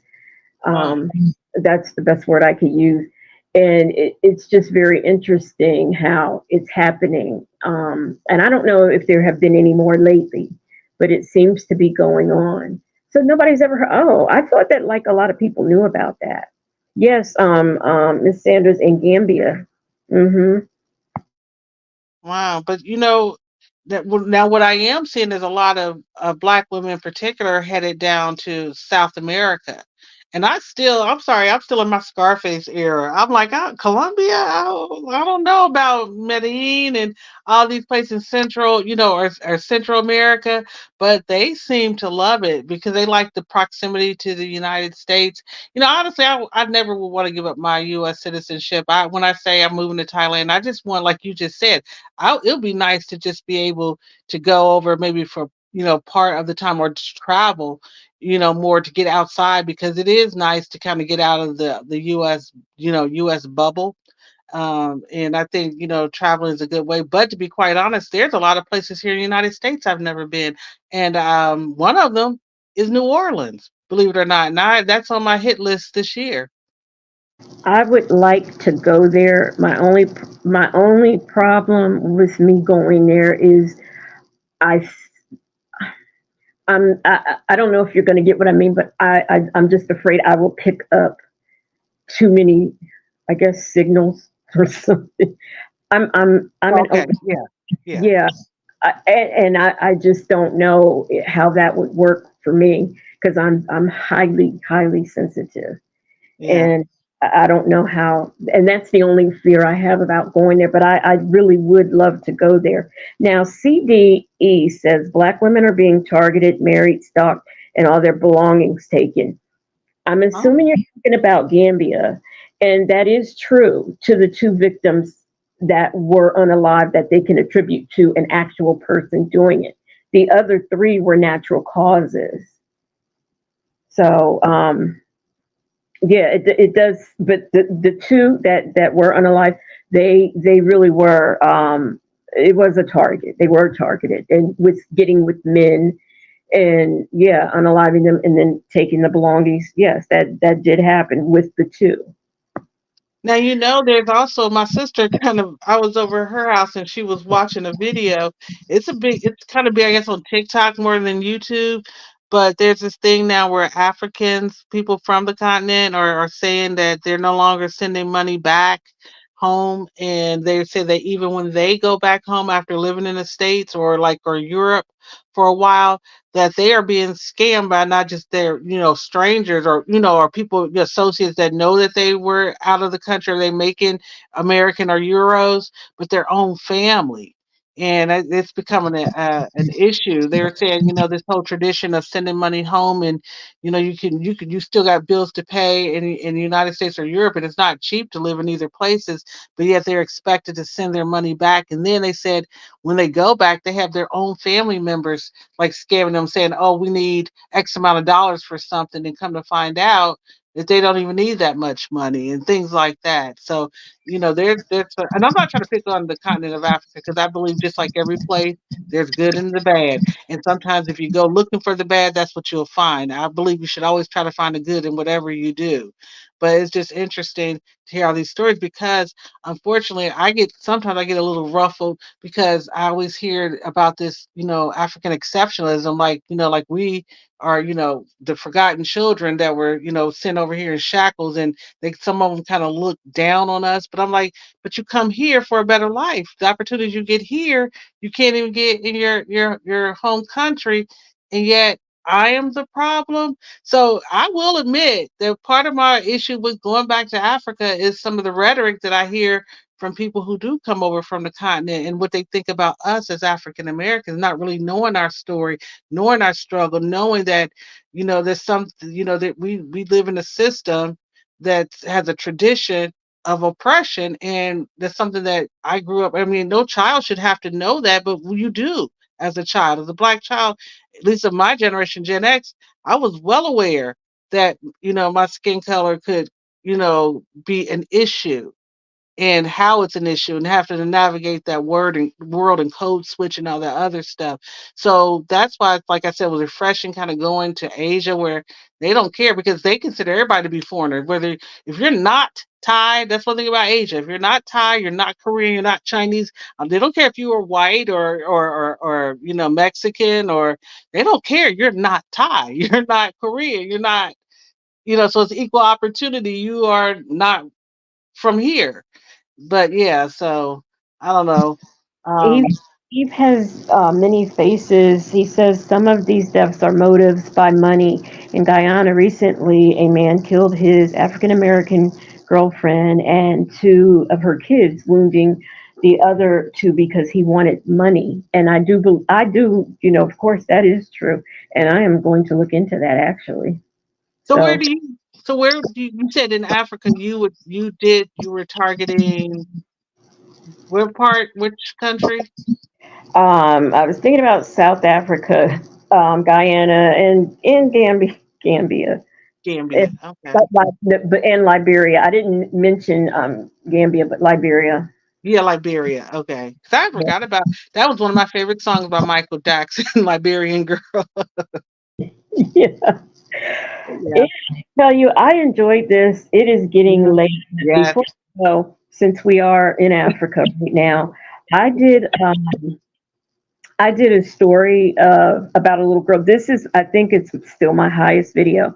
That was Jocelyn Smith, where it's really not quite understood where she is, but she disappeared. Supposedly, she went outside to play and never came back. But it was said that her mother sold her to Sangoma, which basically is a witch doctor, and she has been arrested. Her boyfriend has been arrested, and two other people have been arrested.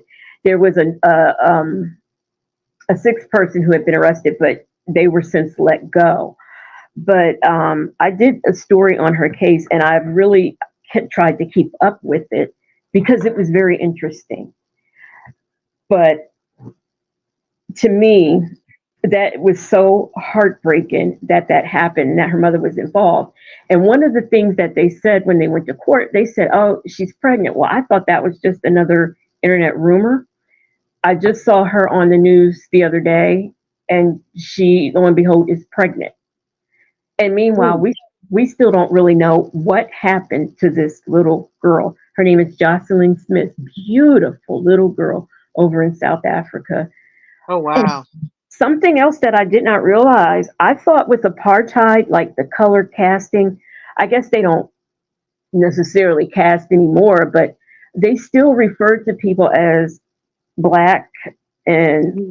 colored, Yeah. black, colored, and I forget what the third one was. I didn't know they still did that. I thought, when apartheid went, that went, but apparently it Mhm. hasn't.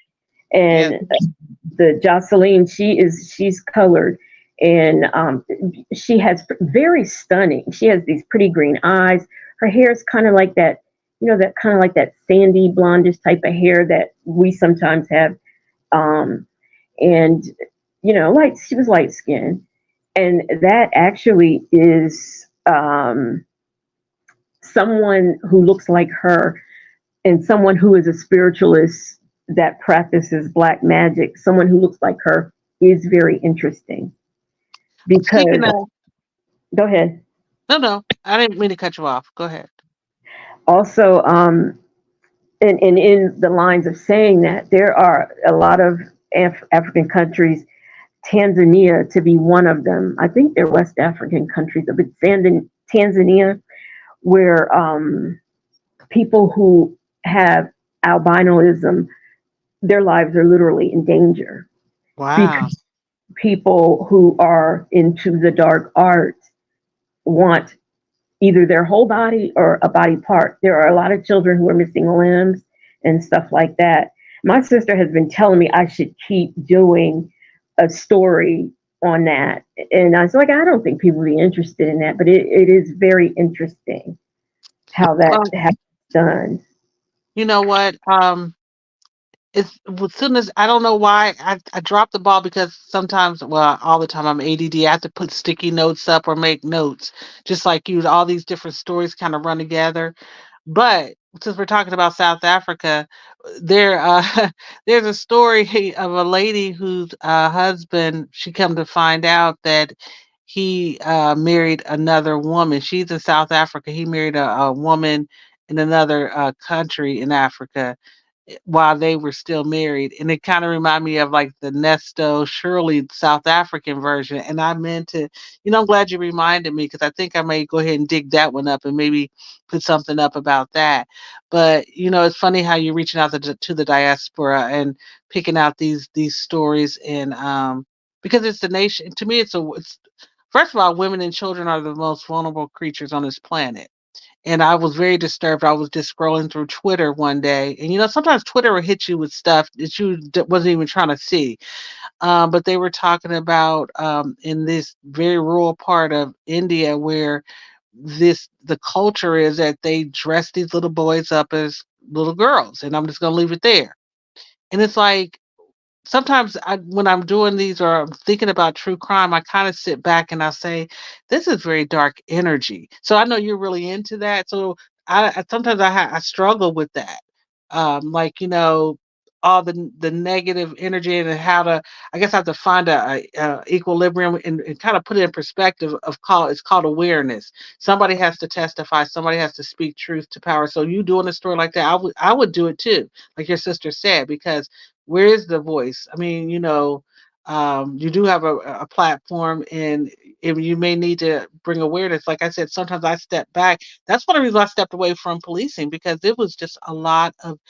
My soul couldn't take the energy. You get what I'm saying? Yes, I do. I do. But Yes. it sounds like you have a good balance, and that's something I'm working on because I struggle with that because I'm like, I just want some positivity, and sometimes and I could definitely gotta if I'm going to do even these true crime stories, I have to make sure I have balance. That I do, some good things outside of YouTube. So I know you're very well in touch with that. But I'll be interested in hearing more about that story. Yes. Now, cool weather farmers that wants to know, did anyone see the episode of Cruise Ship Killers? I have never even heard of that before. Where is that? Something on TV or YouTube? If you could let us know that, cool weather farmer, because that sounds very, very interesting.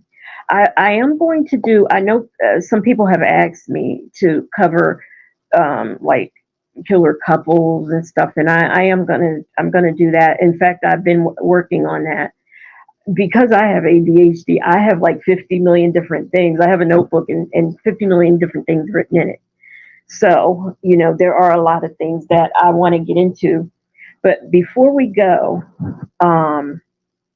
because my I got a mind. You know what? If you ever hear me doing a live where I'm starting to get confused, it's because a migraine is coming. Oh wow. Yeah, I suffer from chronic migraines, and people don't. That's a whole. That could be. I mean, it's not a crime, but it should be. But anyway,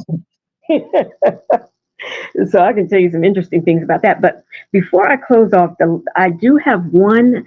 First of all, I want to thank everybody who came up here, who spoke. Black Auntie, yes. Paralegalish, yes. Thank you so much. I said what I said. All of the people who were up here, Wisdom's daughter, I appreciate y'all. So I think this is was a good practice live. But I want to tell this story. I'm going to tell this story, and then Black Auntie, I'm going to let you close out. In South Africa, there was a young lady by the name of Sandra Lang, and her family, they were Caucasian. Well, she came out. It was herself and two brothers. She looks black. The mother did not have an affair. They couldn't figure out why she looked like this, and it was a lot of struggle. When she was born, she was classified as white. Then South Africa reclassified her as black. Then she got reclassified back as white. But then she met a black guy and ran off with him and got married. But because she was classified as white, it was illegal for her to be with her husband. There's a scene, because it's a movie. I mean, it's happened in real life, but it's also a movie. There's a scene where she's trying to get herself turned back to colored, and they wouldn't do it. And she says, "So you mean to tell me if I am caught with my colored child and my black husband, I will be arrested?" And they said, "Yes." What's interesting to me in that case is, why did she look black? The two brothers, they didn't look black like she looked black, but you know how sometimes we as black people can look and tell when somebody's mixed. Right. Not everybody can do that. I mean, but I mean, they didn't look mixed. I mean, literally, she has coarse hair. So I came to the conclusion, and they when they classified her, um, as when they changed her to from white to colored, one of the things that they said was she was probably a reach back. And I know if you're black and of in my age group, you know what a reach back is. I don't think they say that anymore, but they were saying she was a reach back. I have always been under the belief that one of those parents was black in passing. Passing. Yep. But it's a movie, and it was very interesting. And I might tell that story because I mean, I just Oh kind of yeah. jumped into the place telling it right now, but it's a very interesting story, and it is also a movie. Um, and at the end of the movie, you see the actual pictures of her and the brothers who don't have anything to do with her. It was a whole thing, but it was a really good movie, and I enjoyed it. But it's just strange, and there's no explanation for it whatsoever. We're left to believe that this woman comes out and she looks like a black person. She don't even look like a mixed person. She looks like a black person. And it's just interesting to me how that could happen. And these two parents are white. There's not enough reach backing in the world for that to happen. But I that's never heard that. I yes. definitely see. This is what I'm saying. I'm hearing things for the first time. So thank you for having this platform and letting me come up. And we kind of, a group of us. I see some of familiar faces in the chat and some new faces. But I believe that um, all this is needed, this discussion, and true crime. That's why I said it. I'm trying to, do I need to hold to this or just almost just things of interest? Because like you said, it's not a crime, but it's very interesting because there was I think he was a writer, or no, he was a journalist. He came from the deep south, and he could pass for white, but his two siblings could not. So he came up north and changed his self to white, and had a family and lived his life as a white man. And it wasn't discovered until his funeral that he was black. His daughter, I think her mother had passed by then. Daughter had found out, and her daughter, his daughter always assumed that she was white, but she was so angry. And she said she wasn't angry because, her father was black, but that he stole her whole heritage from her. She had no idea. She wanted the culture. She felt like she was robbed of her culture. So I believe what you just said is true. One of those parents was passing. So, yeah. But I'm going to go ahead and drop down so you can properly say goodbye to your audience. And I look forward to your next live, okay? Okay, thank you so much. No problem. I appreciate everyone who has been here. I honestly didn't think I'd be able to even go this long, so I really appreciate everybody who's here, who hung in there. Eve has many faces. I have seen your comments and stuff in different chats, and I find some of the points that you make and the things that you say very interesting. And the next time I'm live, if it's a topic or whatever that you're interested in, you happen to come across me, I would really, uh, I would really love to have you on a panel because it's just something I kind of pick up on things. I always say I'm the weird one because I see things that other people may not notice. Like it could be a big car accident and everybody's looking at that, and I'll notice something else that pertains to the car accident, but it's over to the side and nobody's paying attention to it, but I am. I mean, that's kind of how I liken myself. And sometimes I see people make comments and say things, and I like their perspective, just like me giving out the wrenches. I mean, I have to feel it. And if I feel it, I go through with it. So, I mean, I just really think so. This is like my first, like, real official live where, honey, I know how to do things. I know how to give people wrenches. I know how to put comments up here. You can't tell me nothing now. So, the next time that there is a live, well, actually, this did have a topic, but, we'll have a topic and stick to it. And I may do lives that have absolutely, it may not have anything to do with true crime. It could be something that is going on. And so, yeah. Yeah. So I appreciate everybody being here and, hanging in there with me. And if you are not subscribed, I hope that you will. Please make sure you thumbs up the video to keep me and get me in that algorithm. And yeah, I appreciate you all. Thank you so much. Have a good night.